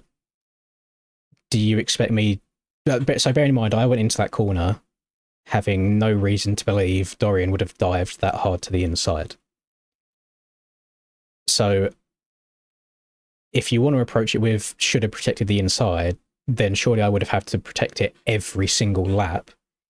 In which case, if you're doing that every lap, then yes, you will be losing more time over the course of the race than getting put over the berm once. So there's always a lot of ifs, buts, or maybes. If that corner was built in a way where the ruts actually made sense, then defending the inside could be more feasible. But with the way the angle the ruts are, there's no... Well, so like this corner right here, the inside right here, if the inside was like that in that corner over on the left, 100%, I'd be like, yeah, I probably should have just defended the inside. But then also at the same time, if that rut was on the inside there, Dorian probably wouldn't have had to cut across 3 ruts to run me high. He probably could have just sat on the inside anyway. So I don't know. There's lots of different ways of looking at it. It's happened now. It's done. We're still into the main event. That's all that matters. Just not going to have an amazing gate pick, unfortunately. I was quite annoyed that I started wheeling on the start straight because it felt like I replicated my practice start the same. But the front end started coming up, so I had to change gears a few times, and it cost me a lot of time on the strip. So I might have to lean forwards just a tiny bit next time for it not to happen.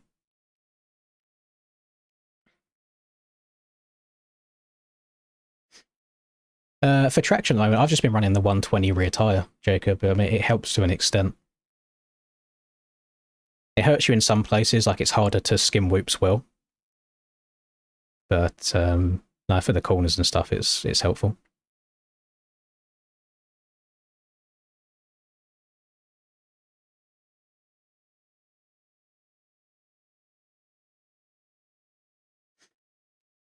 I think the issue that we've got tonight is because the track is so fast. I imagine if you was to take the average speed of a lap around here, it's got to be a good amount quicker than like a San Diego lap was.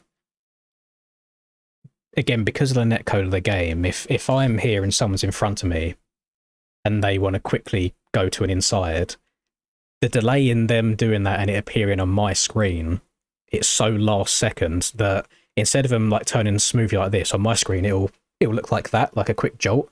And because we're going so fast everywhere, I don't think it's humanly possible reaction time wise to slam on the brakes quick enough.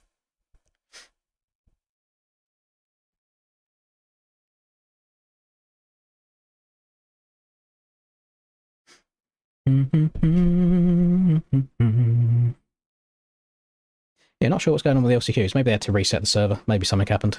Let's ride around a bit more. Is it the easiest track so far? Maybe. Yeah, it's definitely easier than San Diego. Thank you, Christus. I know. Listen, you can't say I'm not an honest man. I always say that I get worked up in races, and then as soon as it's done, it's over with. It's just the competitor inside of me. I hate doing bad. Well, I hate not being able to do what I know that I can do because of other people. If I make all these mistakes on my own, by all means, it's on me. Like, the opening lap, fucked it, put myself in a bad position. But then it's the riding around the other people, and it's, like, kind of dive bombing lines and this, that, and the other. It's so frustrating.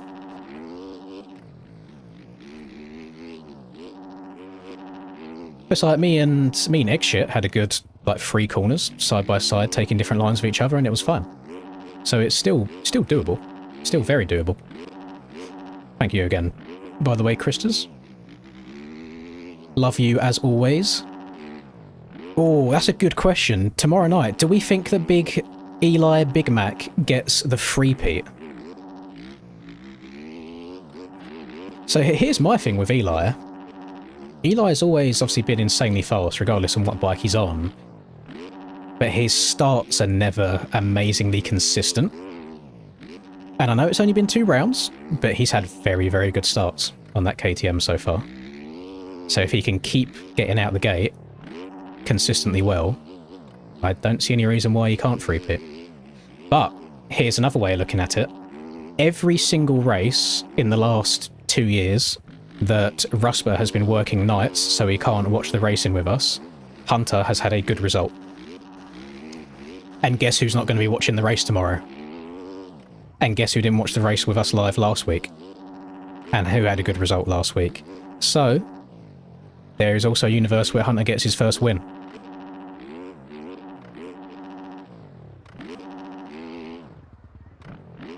What I didn't understand, like last week specifically, Hunter had the hard bit done. He was in the lead at the start of the race. And then fell back.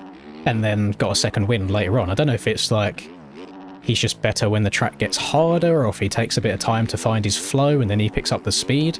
Which, like, if he can unlock something in the first 5 laps or so, I do think he can win.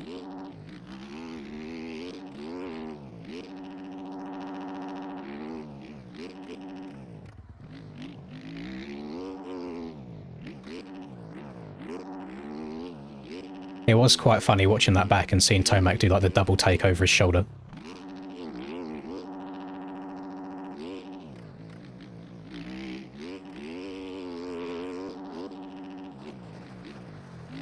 As they went over the tunnel jump, Tomac had a little look over. He's like, huh? Who's that?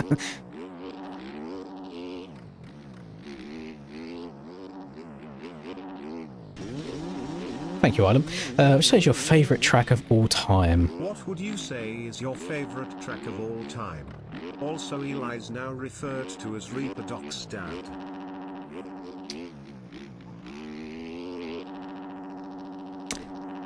Second of all, crazy statement about Eli being Reaper Doc's dad. But would you consider Krakenberg a track?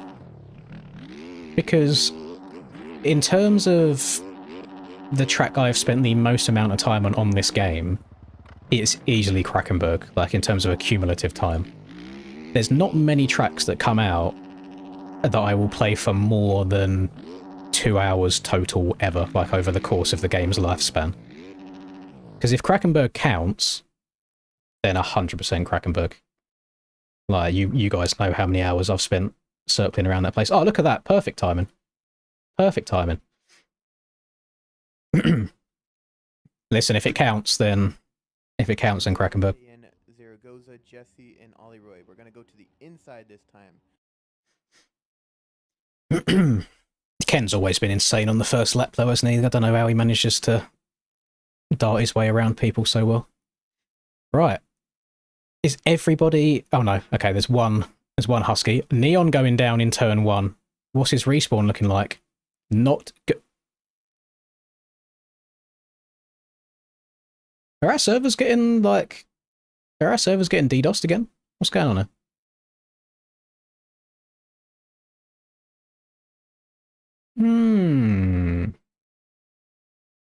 Is this a... Wait, was it Anaheim 2 last year? No, it was the year before last, wasn't it? I think it was Anaheim. What round was the wet round 2 years ago that the bike servers were getting DDoS for like 2 weeks straight?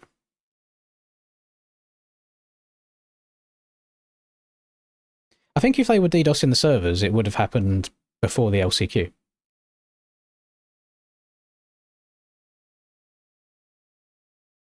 It's not even been a red flag. That's the thing. Like, the bikes aren't in the pits, so it is fully server disconnected. I do feel sorry for Talon here. It's so awkward when this is happening, like trying to just keep the stream going and flowing. Thank you very much, Fleety. Kenny Tomac, Hunter Lawrence, 123. Sexton with at least one crash but gets top 5. At least one crash but gets top 5. It's probably one of the most realistic takes that I've ever heard. I can see that fully happening, yeah.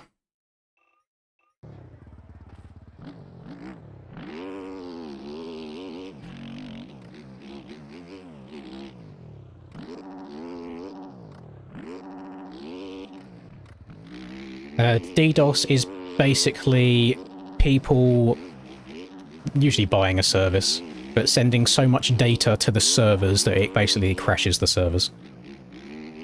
Sending too much traffic the server's way that it can't keep up with.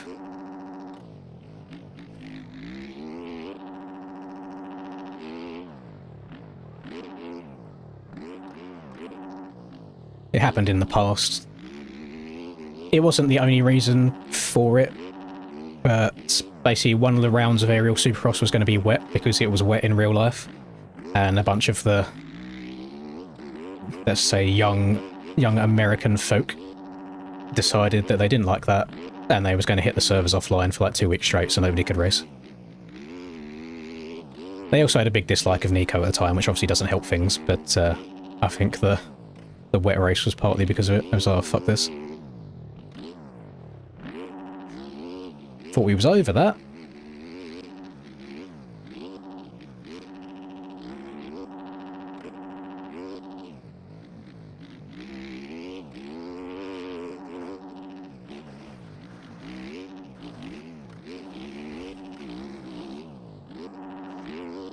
Anson's letting your picks down. I would be shocked if I see Anson podium, but I do think he's got a few top 5s in him as the season goes on. And to me, he does still look better on that Suzuki than he did on the Cowie.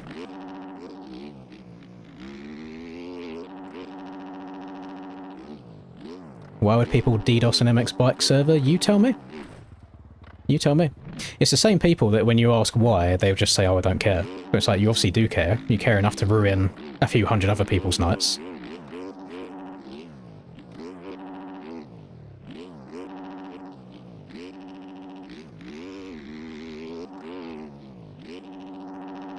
It's alright, I need the extra practice.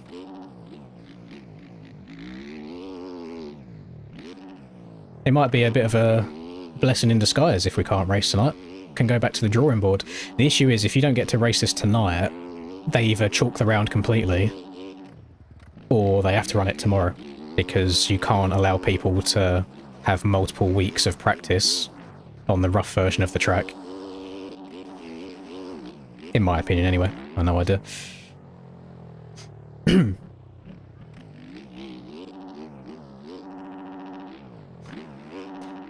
Yeah, the Prado thing's really funny to me because when he does good, the people that dislike him will say, oh, it's just a fluke. And then when he does as expected, like 8th, people say, oh, see, that he's shit anyway. And it's like, oh, see, it's not the, finish position in main for motivation, 100 over 1 is 100, etc. You know what? Fair play, Fick. Thank you very much. And thank you, Adam, as well. I'm sorry, I'll carry on after these have all come through. Front again this week. It is official. Training with Chase is not good for you. True. So even if I get P20, I get a cheeky 5. Get a cheeky 5. That's not too shabby. Thank you very much, Fick and Ilum. And Fleet as well. Boys, what's going on? Chill.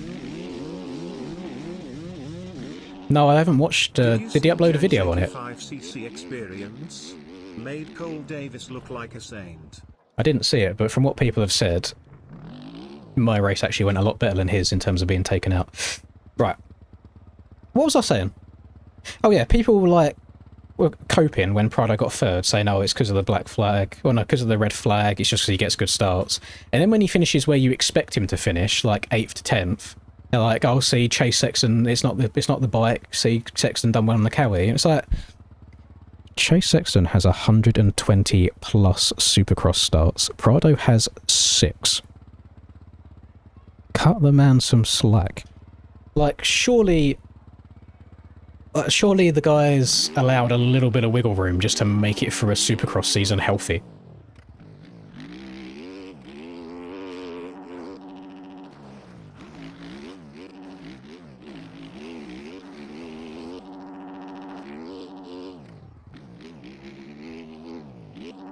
I think he'd be quite content riding around and getting 10th every single week to just get a Supercross season under his belt.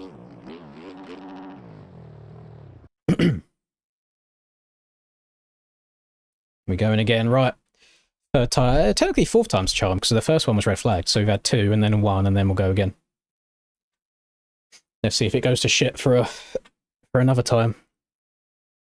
Neon gonna play it a bit safer this time.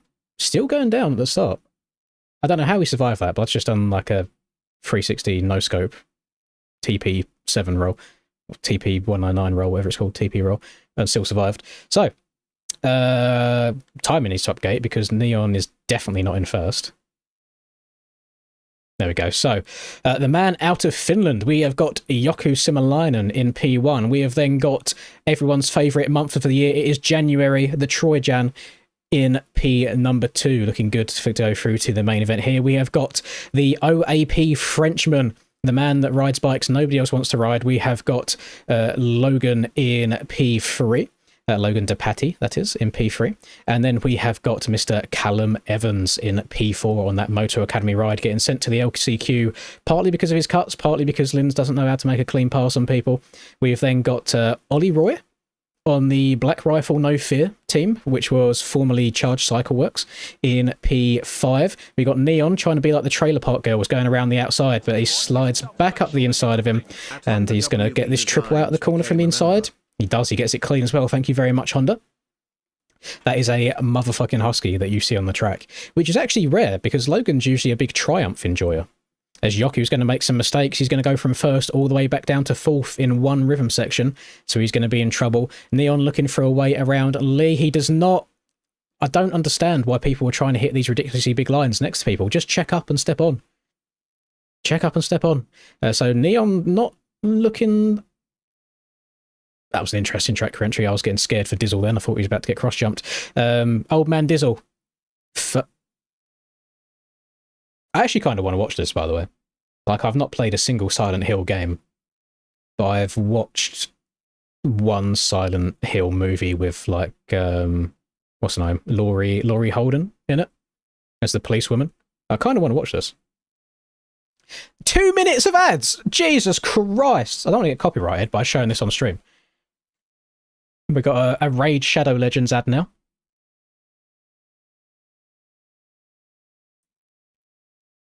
Red hazard weather warning from Neon. Really?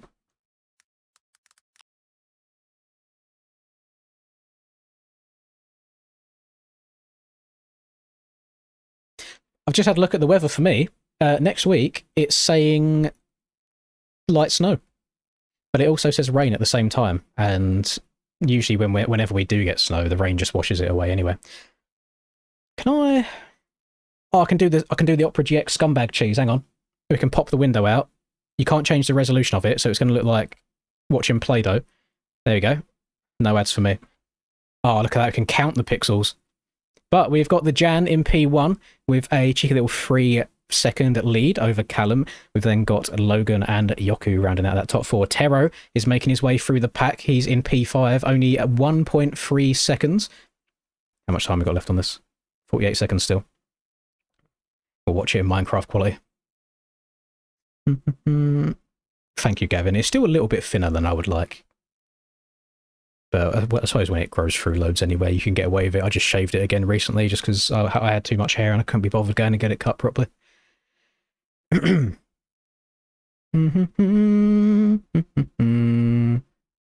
Dizzle's 25. That's Unk status in MX Bike Cheers. Anyone 25 plus is OAP. Need to walk around with a walking stick, pretty much. Troy's extending his lead now. He's got 6 seconds over Callum. He's gaining like 2.5 seconds in the last lap. 6 seconds of potato quality left, and then we'll be back. Yeah, I'll give it another couple years before like the back of it all starts going, and then I'll embrace the baldness. It's just nice to have a little bit of hair while it lasts. Right, we're back. No more ads. So, not looking good for Boy or Dizzle. And just to put this into perspective for you, Dizzle has not made a main event this year, when he definitely should be. Neon got second at round 1, and is in 16th place and is not going to make it. Tero was at round 1. He's just on the outside looking in right now. And there was somebody else just then. I think, did somebody leave? I had my eyes on someone else that had made it in. Yeah, he's left. Boy was in this, but I think, yeah, Boy's just retired now, down here. Boy was second in qualifying at round 2. So it does go to show you can be the fastest man on track at any given point. If you get fingered enough by Paboso and his lovely netcode and people cross-jump in and this, that and the other, it doesn't matter how fast you are. Sometimes you do genuinely just have to be lucky. Obviously, getting off to good starts eliminates them factors quite a lot. And if you're anything like me, you get good starts and then throw it away on the first lap anyway, rather than, you know, actually being patient and hitting your marks. That would be the easy way of doing it. Neon's retired as well. Again, doesn't surprise me at all. Does not surprise me. Where did Neon get last week? Because I think the points battling's actually really close in... Obviously, not Cam's fucked off in the lead, but like second through to 6th or anything, or whatever's like really close in points. So we've got... Troy's made some mistakes, so Callum has got back by. They're on the last lap, though. So unless Troy makes 11 seconds worth of mistakes now, he will be making it through to the main event, which is huge for his championship implications as well. Because myself, Reed, and Troy are all tied 3 ways on points right now. Oh, Yoku getting a bit sketchy in the sand. Yoku's an interesting one because when he rode 250s, he was like insanely fast. And since he's moved up to 450s, it looks like he's just been struggling a little bit. It really is 2 completely different ways of playing the game. Troy going for the step over. Fair play. I don't know how many times I'm going to be trying to attempt that in my race. It's a very high risk, high reward. Is he going to get a good drive through the whoops? Decent drive. The netcode making it look a lot choppier than it probably actually is. Or goes a bit long on the triple in. I think he's going to have to give that up and just go for that P2. Yeah, last corner here, unless he does some insane dive bomb. Oh, he's going for it. Oh, I couldn't get it done. Callum protected the inside. There you go. Callum makes it through. Troy makes it through. We've then got Logan in 3rd. He'll be the lone husky in the main event. And then we've also got Mr. Yoku Simalainen, P4, doing it for the Finns. And then another Finnish man in P5. So just missing out there from having 2 Finns in the main event. And then old man Dizzle, putting the glasses on again. He got P6. He did not make it for the 3rd week in a row. And the bad thing is he's been so close every time. Like, I think he got like 5th in the LCQ in 450s. In the LCQ in Anaheim 1. Don't know how San Diego went. And now he's 6th in this LCQ. So close. So close. Tero's a cheater. I raced with him before in public lobbies. I don't think he cheats in terms of like Kaizo cheats. But he does like a little bit of a low line / off the track line wherever he can find them. But that's just ranked servers in general.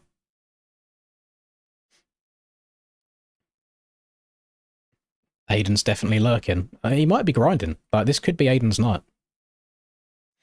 I'm curious to see if they're going to stagger the mains again. Because of that little delay that we just had. Where'd I get the UI mod? That was not my UI. That was a Twitch stream that we just watched. I got no idea where he got that one from. It looks quite cool, though.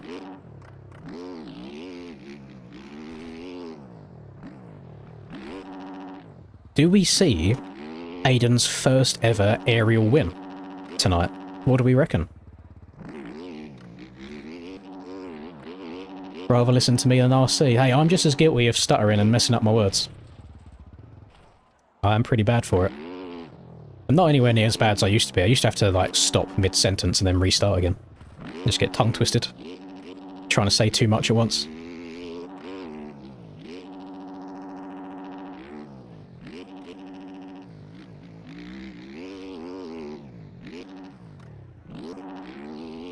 Oh, I'm not a car or van person at all. I've got no idea.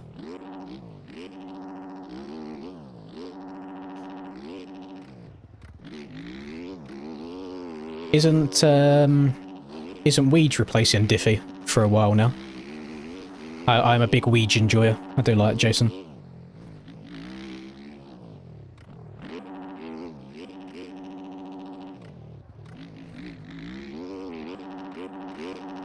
But I do like Bubba, but when you start noticing how many shit innuendos and jokes get made, it starts grinding on you after a while. Like, it's not, he's nice to have there on a one-off like basis, just because the race knowledge and all that, but my god, the amounts of like corny jokes that just make me curl my toes and cringe. The other Jason he works with is a douche. What, JT? I'll say my stock on JT was very, very low after the Red Bud Nations when he was talking about fucking the war and shit like that. And I think he got told off for it. And since then, I think he's been a lot more bearable.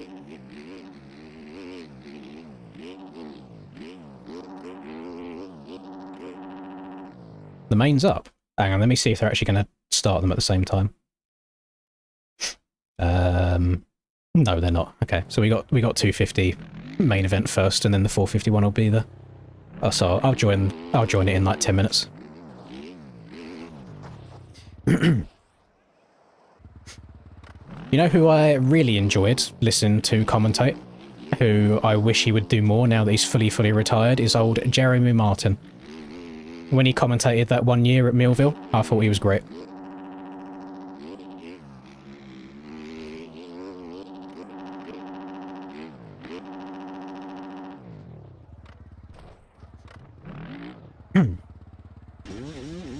Thank you very much, AJ. I can't get the quad over the table. Can I try a bigger track sprocket or? Def need to do another one-on-one CL now that I'm over 2,500 hours. I think the best thing to do, how I've got my gearing set up, is I just have it so I make sure I haven't got to shift at all around the corner. So as long as I can hear I'm in a decent rev range the whole way around the turn. But then the thing is, that quad is not an easy quad. Like, I'm only hitting it, well, I'm not even hitting it 50% of the time. So it's kind of, it is outrageous. And sometimes it's not even so much gearing, you just have to be so perfect with your turn to like follow the rut to a T. Like, you can't be over lean slightly, you can't be stood up ever so slightly, you have to hit it absolutely perfectly the whole way around. And then also suspension comes into play. If you've not got a springy enough suspension, then you're not going to get the pop that you need to get up and over it. So there's a lot of different factors to it. When Kellen retires, just take over sim commentating. I can't hold a candle to what Kellen does. Kellen is like the best commentator in any motocross video game ever. Bro's got all of the hookups, so he can get all of the notoriety people with notoriety in with him. Does a very good job from the like graphics overlays and like intros and like building hype and stuff. I don't think anyone can replace Kellen. I would not be the person to do it anyway, because I know absolutely fuck all about sim anymore. So I appreciate the kind of confidence though.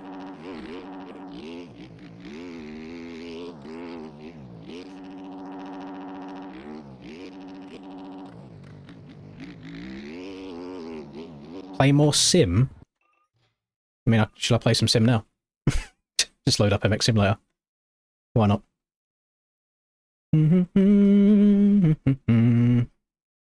I heard that playing MX Simulator is a good way to prepare.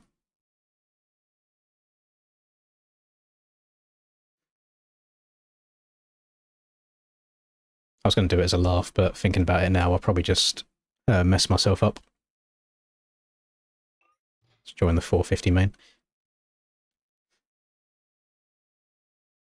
Hey, one Google search of buy MX Simulator will give you the result that you need.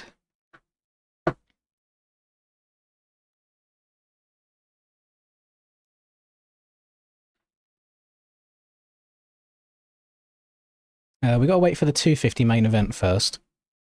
And they're just waiting for their...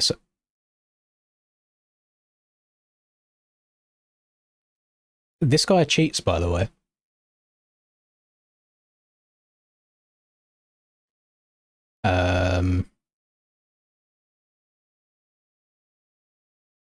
Bro got banned from NSP last Sunday because he's cheating.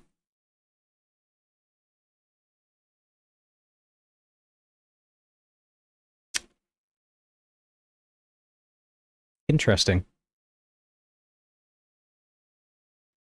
I did also see, after that Sunday stream, Bob Billy won the second main event. Somebody messaged me on Instagram saying that he's played with Bob Billy in lobbies before and he's convinced that Bob Billy's cheating. But I've got nothing to go off of there. But yeah, Reap's 100% cheating, so I'm surprised that he's in here trying again. He messaged me on Discord afterwards. He wasn't very happy. Because obviously I'm the one that instigated it to get him gone, as you should. He messaged me on Discord saying, yo, why you want to ruin my race? Because you'll ruin everybody else's race. There you go. Very simple.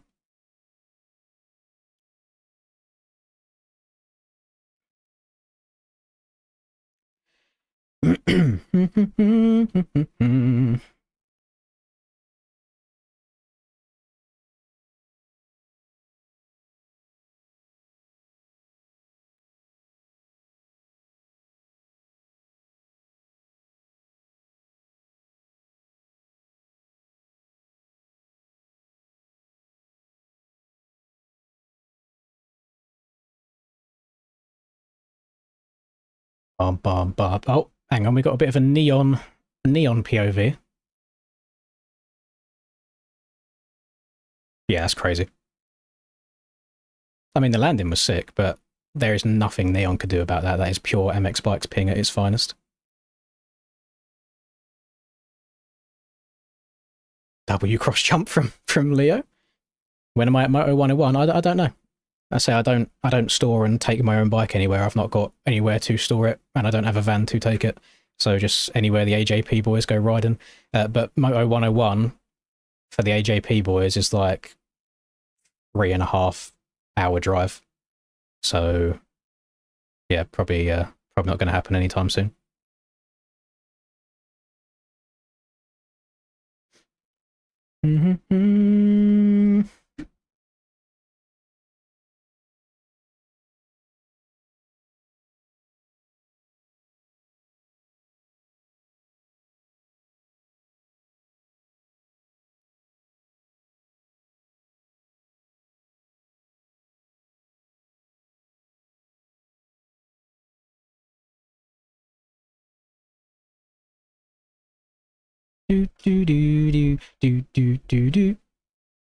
I mean, for me, Moto 101 is quite local, but I live a long way from BP and the AJP boys anyway.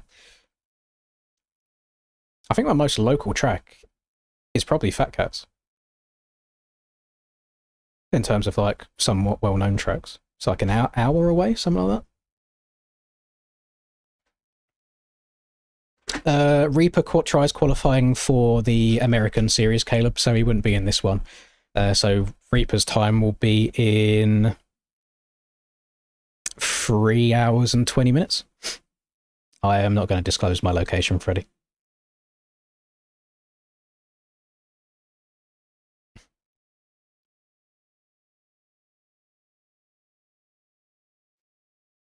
Yeah, Canada Heights used to be my local.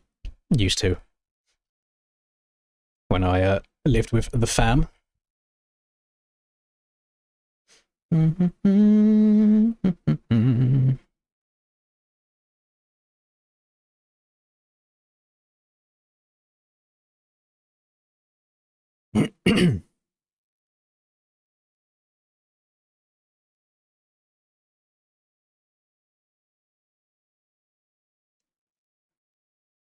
Best way to hit whoops, shift up gears, lean back and pray.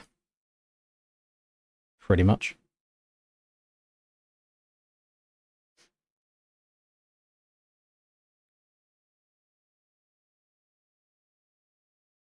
You got banned for riding on the track. Well, usually they put something in in-game chat telling you off first. And then if you carry on doing it, then yeah, they'll probably kick you. What am I doing through Long Rhythm? Not stepping over like you are, Troy, you absolute madman. I just can't hit it consistently enough. So I've been going on off, triple, double, which is definitely slower. But yeah, not much else I can do, unfortunately. And then the sand, it just depends on what's going on in front of me. If someone's inside, I go outside. If someone's outside, I'll go inside. But this has not been my night tonight, Troy. Shit in qualifying, shit in the heat, crashed out. So we'll see how the main event goes.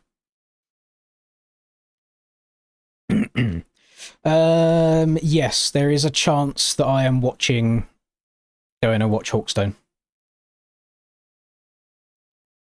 in February. Tell you what, gives himself a facial there, doesn't he? Thank you, Fick. 17 became a member. Reason being that, again, AJP are riding there. So like one of the real life AJP riders is competing, so I'll be going and just watch. Hawkstone isn't like a crazy distance away from me these days. Still a couple of hours, I think.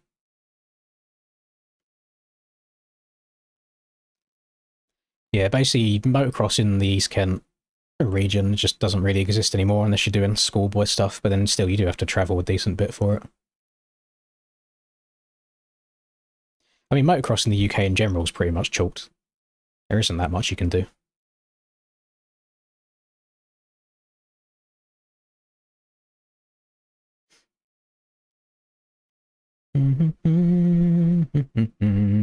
Mains are staggered, yeah, so we've got 250s first.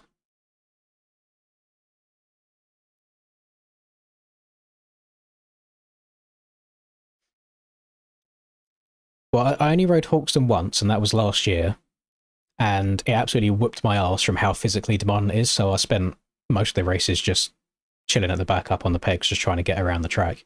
But the actual track itself, I thought was really, really fun. And if I remember correctly, Hawkstone last year for me was also when I had to pause my donator-thon to go and do it. So I was already hanging out my arse from playing MX bikes 12 hours a day every day for like the week beforehand. So it was not an ideal set of circumstances, but still a really fun track. So I'd like to ride there again this year.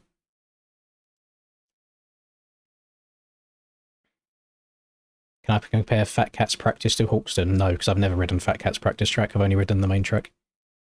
But Hawkstone is a lot more difficult than Fat Cat's is.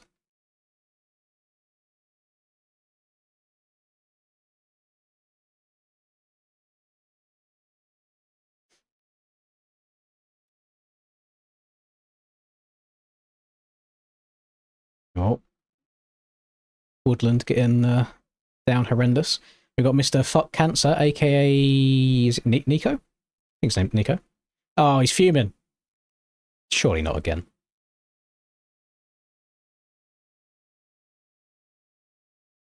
Let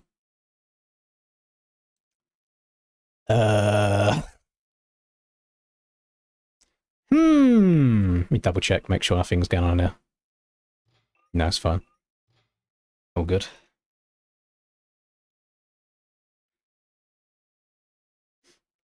No, I don't think they've released a list of the MX GP tracks this year.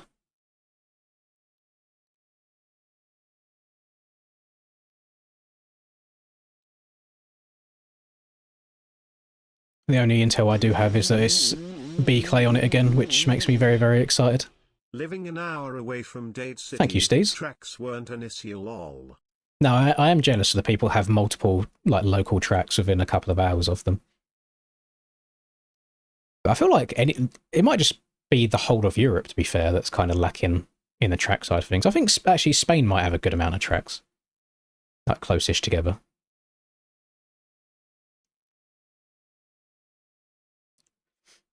Right, they're resetting that server again. Oh, this was a downside of me joining this. I could be sat in testing, getting more practice right now, and I can't. Unless I back out and rejoin. Shouldn't cause any issue, should it, if I'm on the same bike, like leaving and rejoining the same server?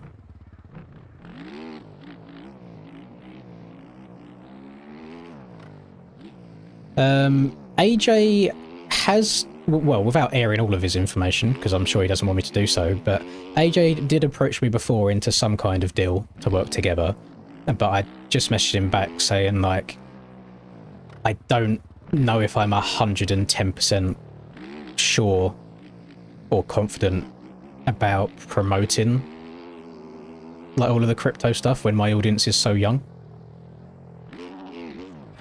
Especially since I'm not too clued up on it all myself anyway. So I think the offer is there. I just don't know if I want to take that that dive. Yeah, just the erode, Outlaw. That's all it is. They just don't want you causing more erode on the track before the race starts. Yeah, fuck this. I'm leaving.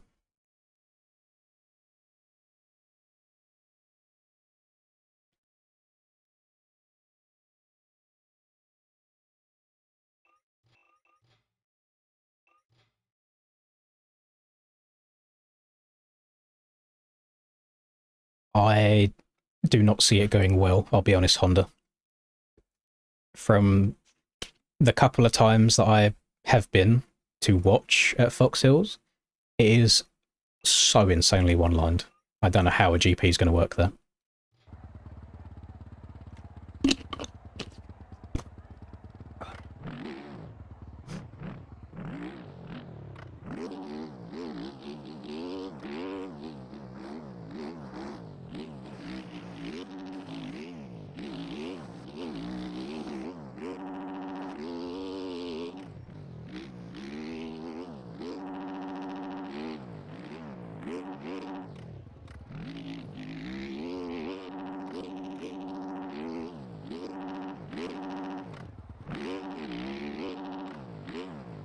I'm not a big fan of the track this week, Troy.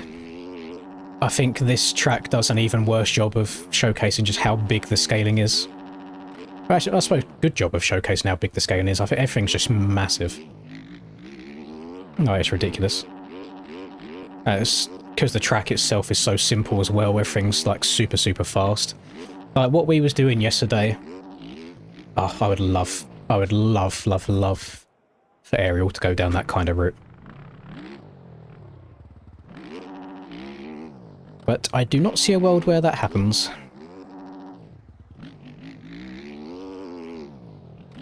Because they are trying to cater for all. When it's like, hey, these tracks are part of the Aerial Racing League, the league that is for the fastest people in the game to compete on. Why are they being made so easy and massively scaled? Riddle me that, Batman. Much, much, much prefer it being slowed down.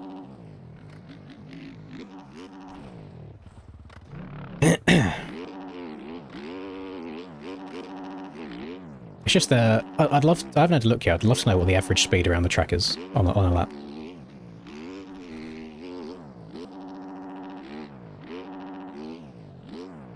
But I also just don't feel very good today either. It's probably making the switch to the Fantic. I probably needed a bit more time rather than doing it on race day. It just felt pretty good for me on the DDC tracks yesterday.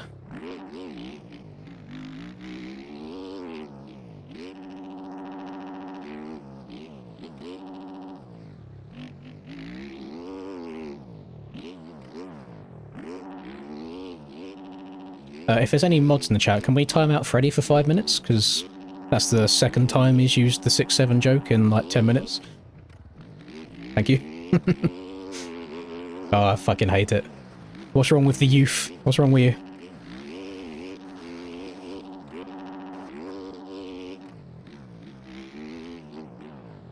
And then I'll go and jump on the, say, 21 every now and again still. Proper boomer status. How can the tracks be so easy if you can't get a good lap? I mean, it's a decent question. I think it really comes down to the difference of if you want me to get a clean lap, I'll just ride around the track.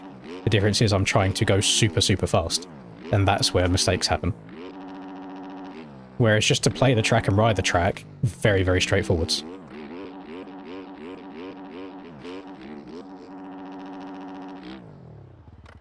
But if I'm just riding around the track to get around the track, then yeah, it's easy.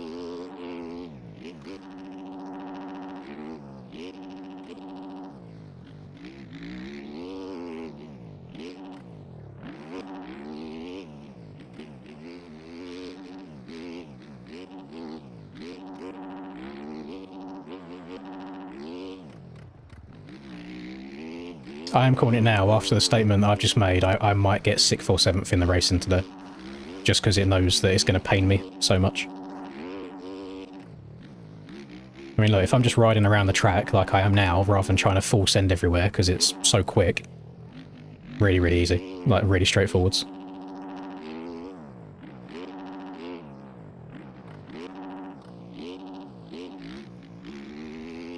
Whereas I think it should be fundamentally difficult to just get around the track.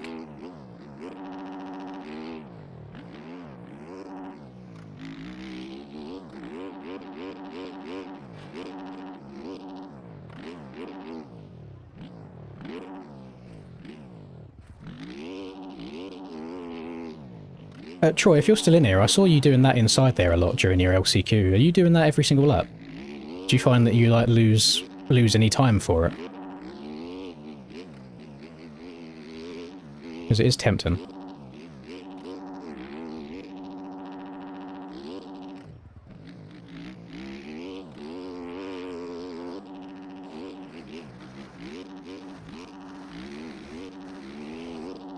My last lap was a 108.7 and I'm just riding around stood on the pegs.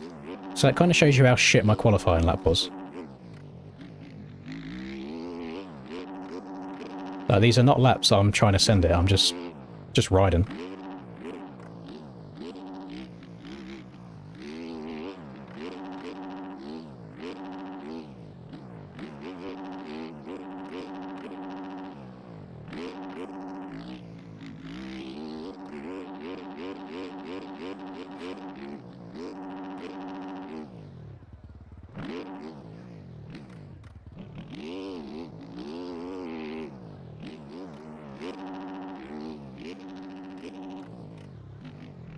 We'll see if the theme continues of on days where I don't feel particularly good, I do get good results, and on the days that I feel great, I get bad results.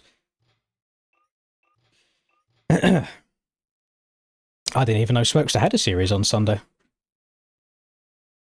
Had not looked into it. Right.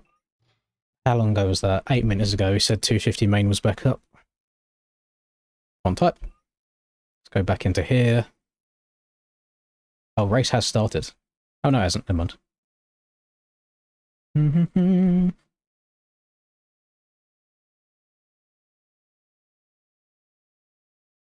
I don't think you can step on from the inside, Fleet. I think you still have to go to the outside. And then just check up a little bit.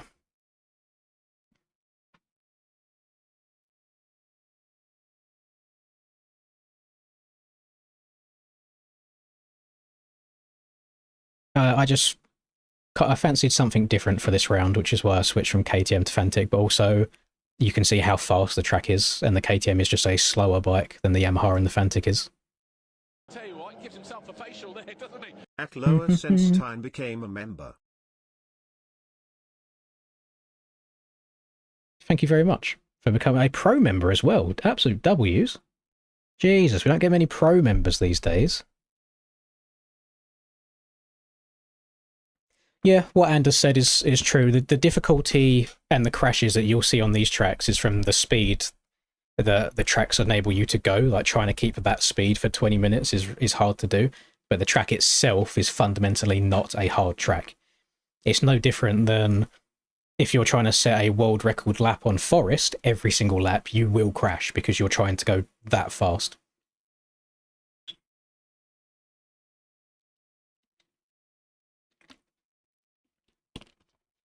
Whereas then you might get a track like MX of Nations Ironman that B-Clay made, and that track is fundamentally a difficult track to get around at a good speed.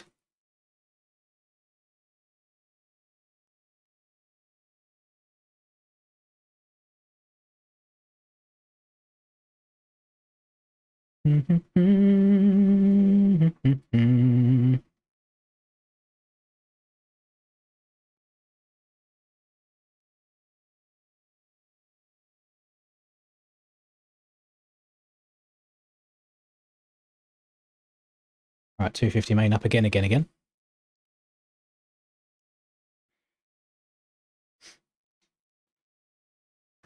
Well, whilst this is going on, I need to have a wee. Oh, so I'll be back.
Gamers, Linda made me give her a smooch before I came back in.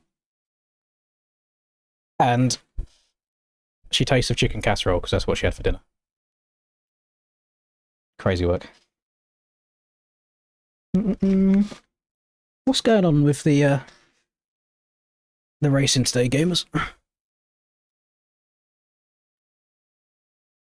No, it's well, the LCQs are done. We're waiting for main events.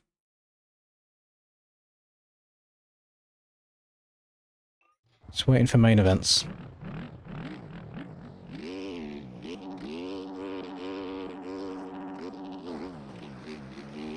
I can't go on the track. God damn it! You know what? I'm leaving the lobby again. Fuck this. If a 250's taking this long. Thank you very much, Azzy. That's Azzy93 became a member. Where'd I get my name? Well, it was very complex, actually, thinking about it. So what I did was I looked at my birth certificate. I removed my first name. And then I used that. That's what I did. No, it's just my last name. I never expected the YouTube thing to go well, to be honest with you. So if I was to start again from scratch, I probably would have had some kind of alias. But yeah, we're here now. That's what we're rocking with.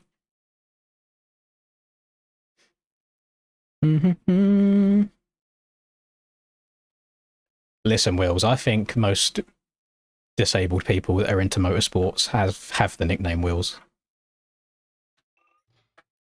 And then I call Linda Linda just because I don't want people knowing her actual real name, because people are freaks. People try finding people on social medias and stuff like that. So yeah, she's Linda to you guys. She's not Linda to me though.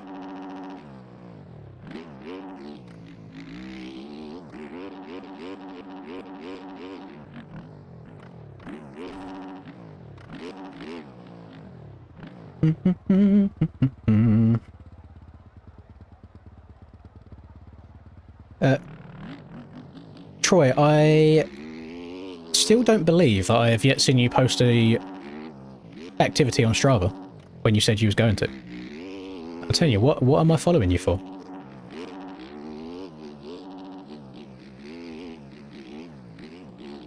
I feel like Prime Cam would probably still beat Prime Lins, but it's also hard to say because the game's so much different now.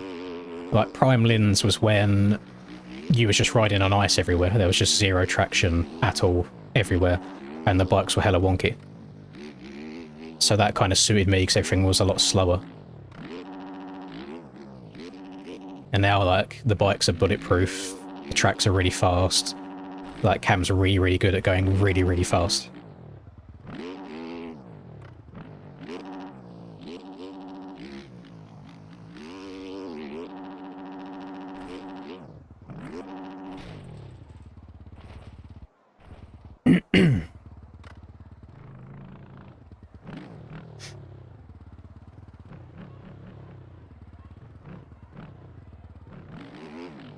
The only thing you have to worry about when it comes to road bikes is there are these really large, fast metal objects that also have the ability to hit you that you don't have when you're riding a dirt bike. And unfortunately, there are a bunch of retards on the road, so you do kind of have to think for other people.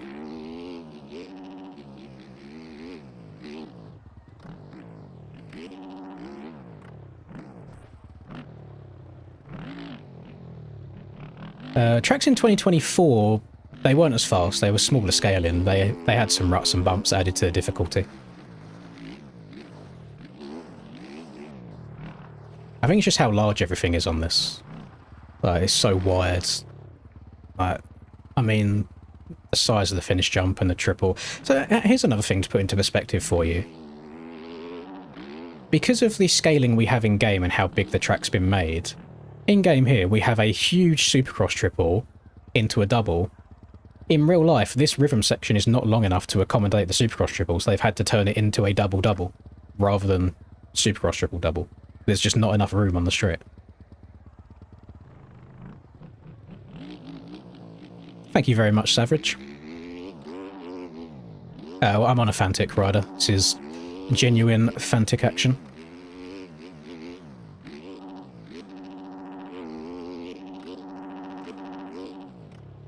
Who won Supercross in Beta 16? Would 16 would have been 2021, wouldn't it? In which case, I think it was Hemi in one of the 250 coasts. Don't know about the other 250 coast. And then it was either Rubes or Dad Shoes, maybe? Then Aiden also won a championship one year. Maybe Aiden won 22 for NA when I won it in EU. I don't know. I don't know. Maybe one of the OGs can help me out.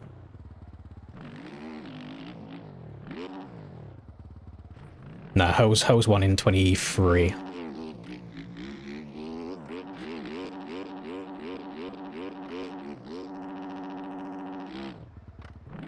So I was 2022, Hose was 2023, 2024 was Skills, 2025 was Rax. Actually, was it? No, 2025 was Tyler, wasn't it? Yeah, 2025 was Tyler. And now 2026 will probably be Cam.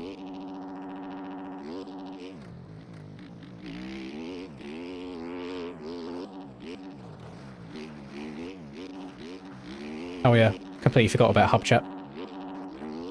So yeah, I think Hub Chat was... Well, I suppose there's NA and EU, isn't there? So there's two different ones. I think it might have been Rubes in EU in 2021 and then Hub Chat in NA.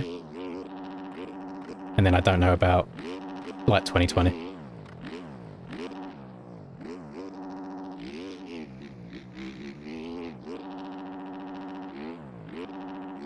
No, I don't... If there's a Linz W today, then everybody in the chat needs to go and buy a lottery ticket, because the stars are aligning. With how this night's gone so far, I don't see it happening, personally.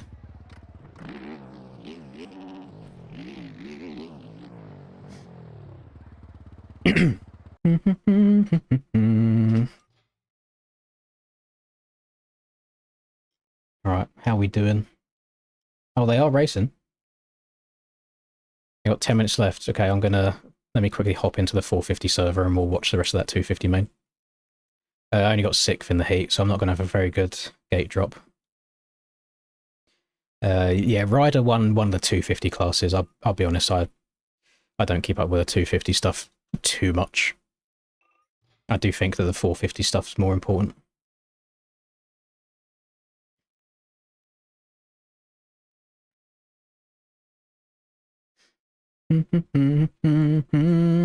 Right. We have a wild Kens in the lead, as always, 14 seconds clear.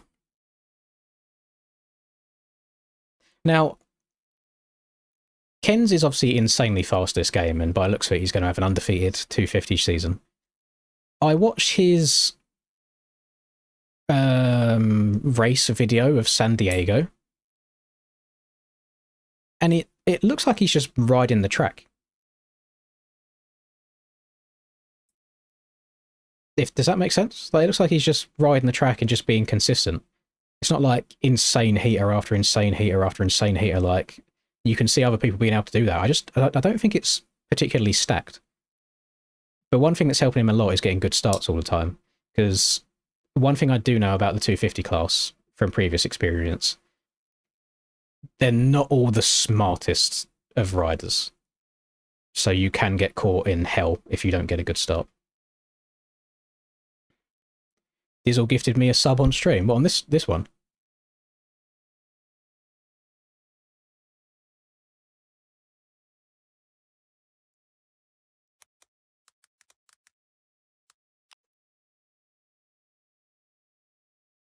Thank you very much, Dizzle.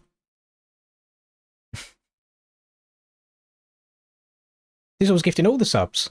Jesus. I don't know if that's by chance that he just gifted 5 and I got 1, or if he chose me specifically.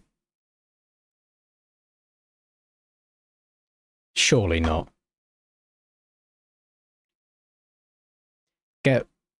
These have got to be being DDoS to this point. Surely. There's no way that this isn't some funny business going on.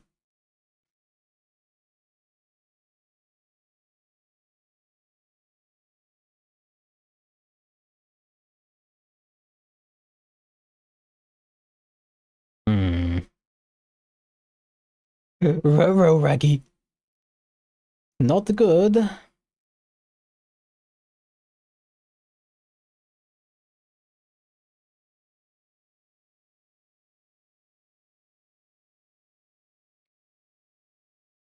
Someone got caught cheating and is now DDoSing. I'm calling it. Yeah. CMX Parts community, that can definitely happen. That's how it would be.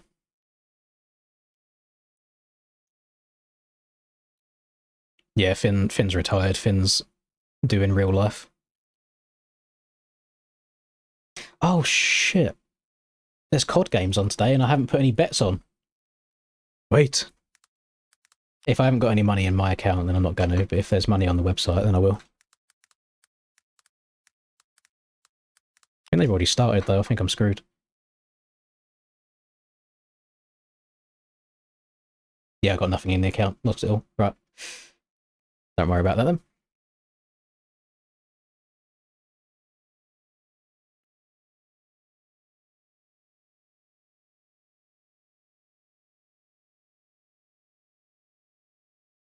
The thing is that people aren't realising is even if they, like, let's say, chalk 250s now and do 450s, it's going to happen to us as well.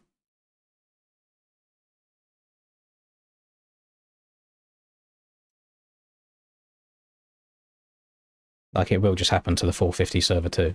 Actually, should we have... I mean, people's ping is still moving, so this server's still alive for the time being.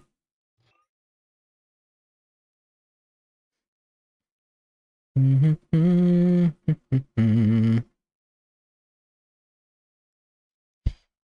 it usually is just people that haven't got their own way. One thing that perplexes me a lot, first of all, just cheating in the game in general, I think is pretty fucking sad. Like, wasting money to just be mid at MX bikes is crazy work. But then getting caught cheating and then being hostile and pissed off to the people that have caught you cheating, I don't understand what kind of, like, mentality or life these people have. It's like, you know you're doing something wrong. How are you then getting pissed off that you've been caught doing something wrong?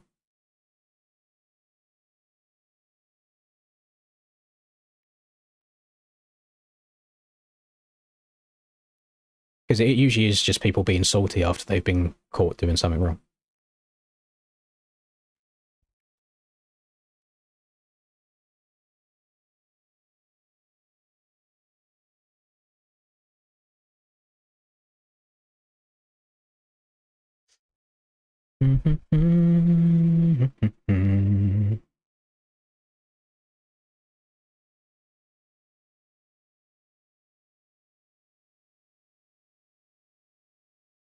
Yeah, it wouldn't surprise me to see today cancelled, unfortunately, the way this is going.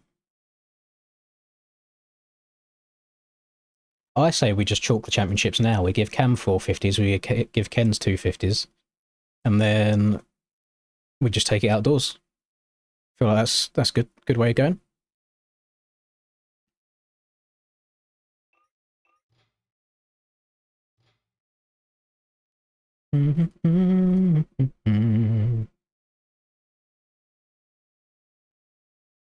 Ryan's typing. Let's have a look.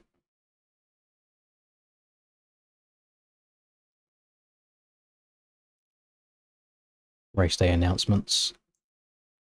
I think the only other option is to attempt to do it on an NA server and see if it works, and then if it's still chalked, then just chalk the night up, come back again next week, see how it goes. I do not envy Ryan in the slightest right now.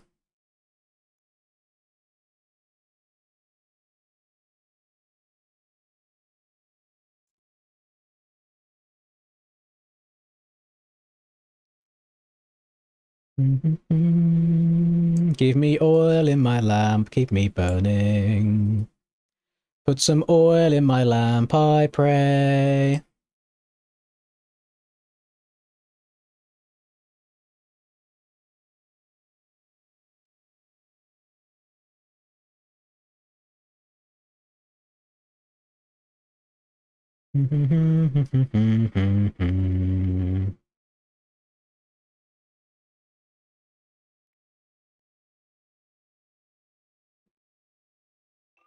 Well, at least round 2 went smoothly. Round 1 we had the issues with the store. Round 2 went fine, and round 3 the servers are probably getting attacked. I don't know if the servers are getting attacked or if the servers are just being shit in general.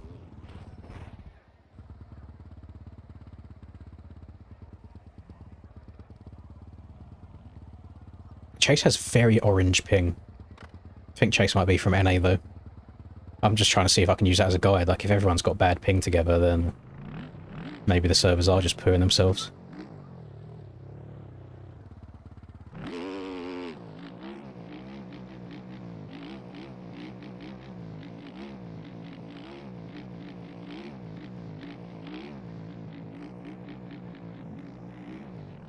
Good thing it's a Friday night and I'm not doing anything in the morning, isn't it? No early night for me. Not that I've been going to bed on time anyway. The 2 AM gym sessions have been hitting different.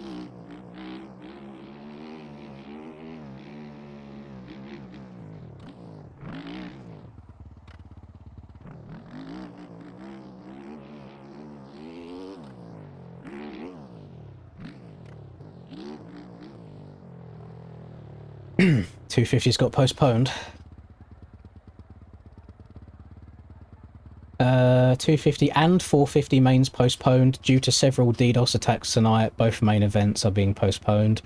If you want to blame someone, blame the people responsible, aka virgins. Mains rerun. Oh, see, that's a sticky one. Because the longer, obviously, the track's out, people are just going to sit and grind this track now for the next few days. I mean, I'll vote to do it on Sunday. It seems like that's where most people's votes are going. Yeah, that's MX Bikes community in a nutshell, gamers.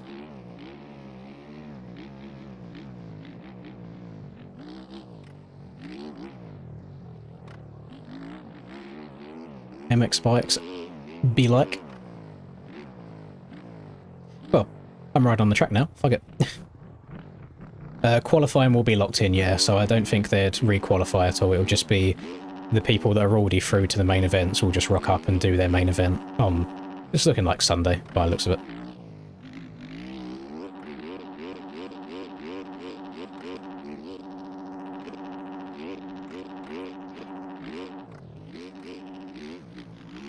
But, I'm telling you now, the people who are probably DDoSing are probably also the same people that have been caught cheating and have been banned previously.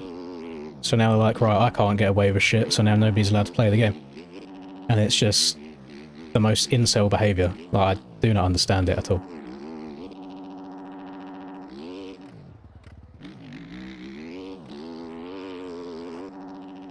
And I have a rough idea of who it might be, but I'm not going to say names in case it's not true.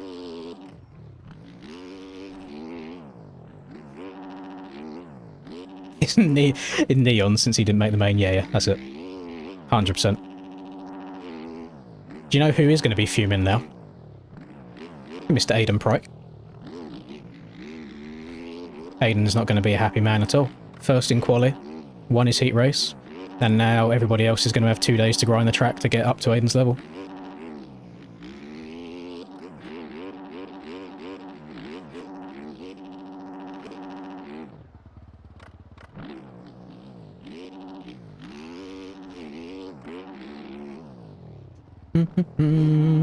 Well, there's not really much else to do on the stream today, gamers. It's been a bit of a strange stream. I don't particularly want to stay up too late and run like public lobbies or servers anyway, because to be honest with you, I've got a feeling that our servers will just get attacked anyway, so it might just be a waste of time. So I might actually spend a very rare Friday night with Linda. I can watch a bit of TV with her. Still got half of a Daryl Dixon series to watch. Chill out. I need to eat something else as well. I've not eaten barely anything today, so I'm low on the old calories. But I mean, anybody that's been here up to this point tonight, I really do appreciate it, and I apologise as there's nothing I can do in situations like this. I'm just a player, same as you guys. I just happen to record myself doing it at the same time.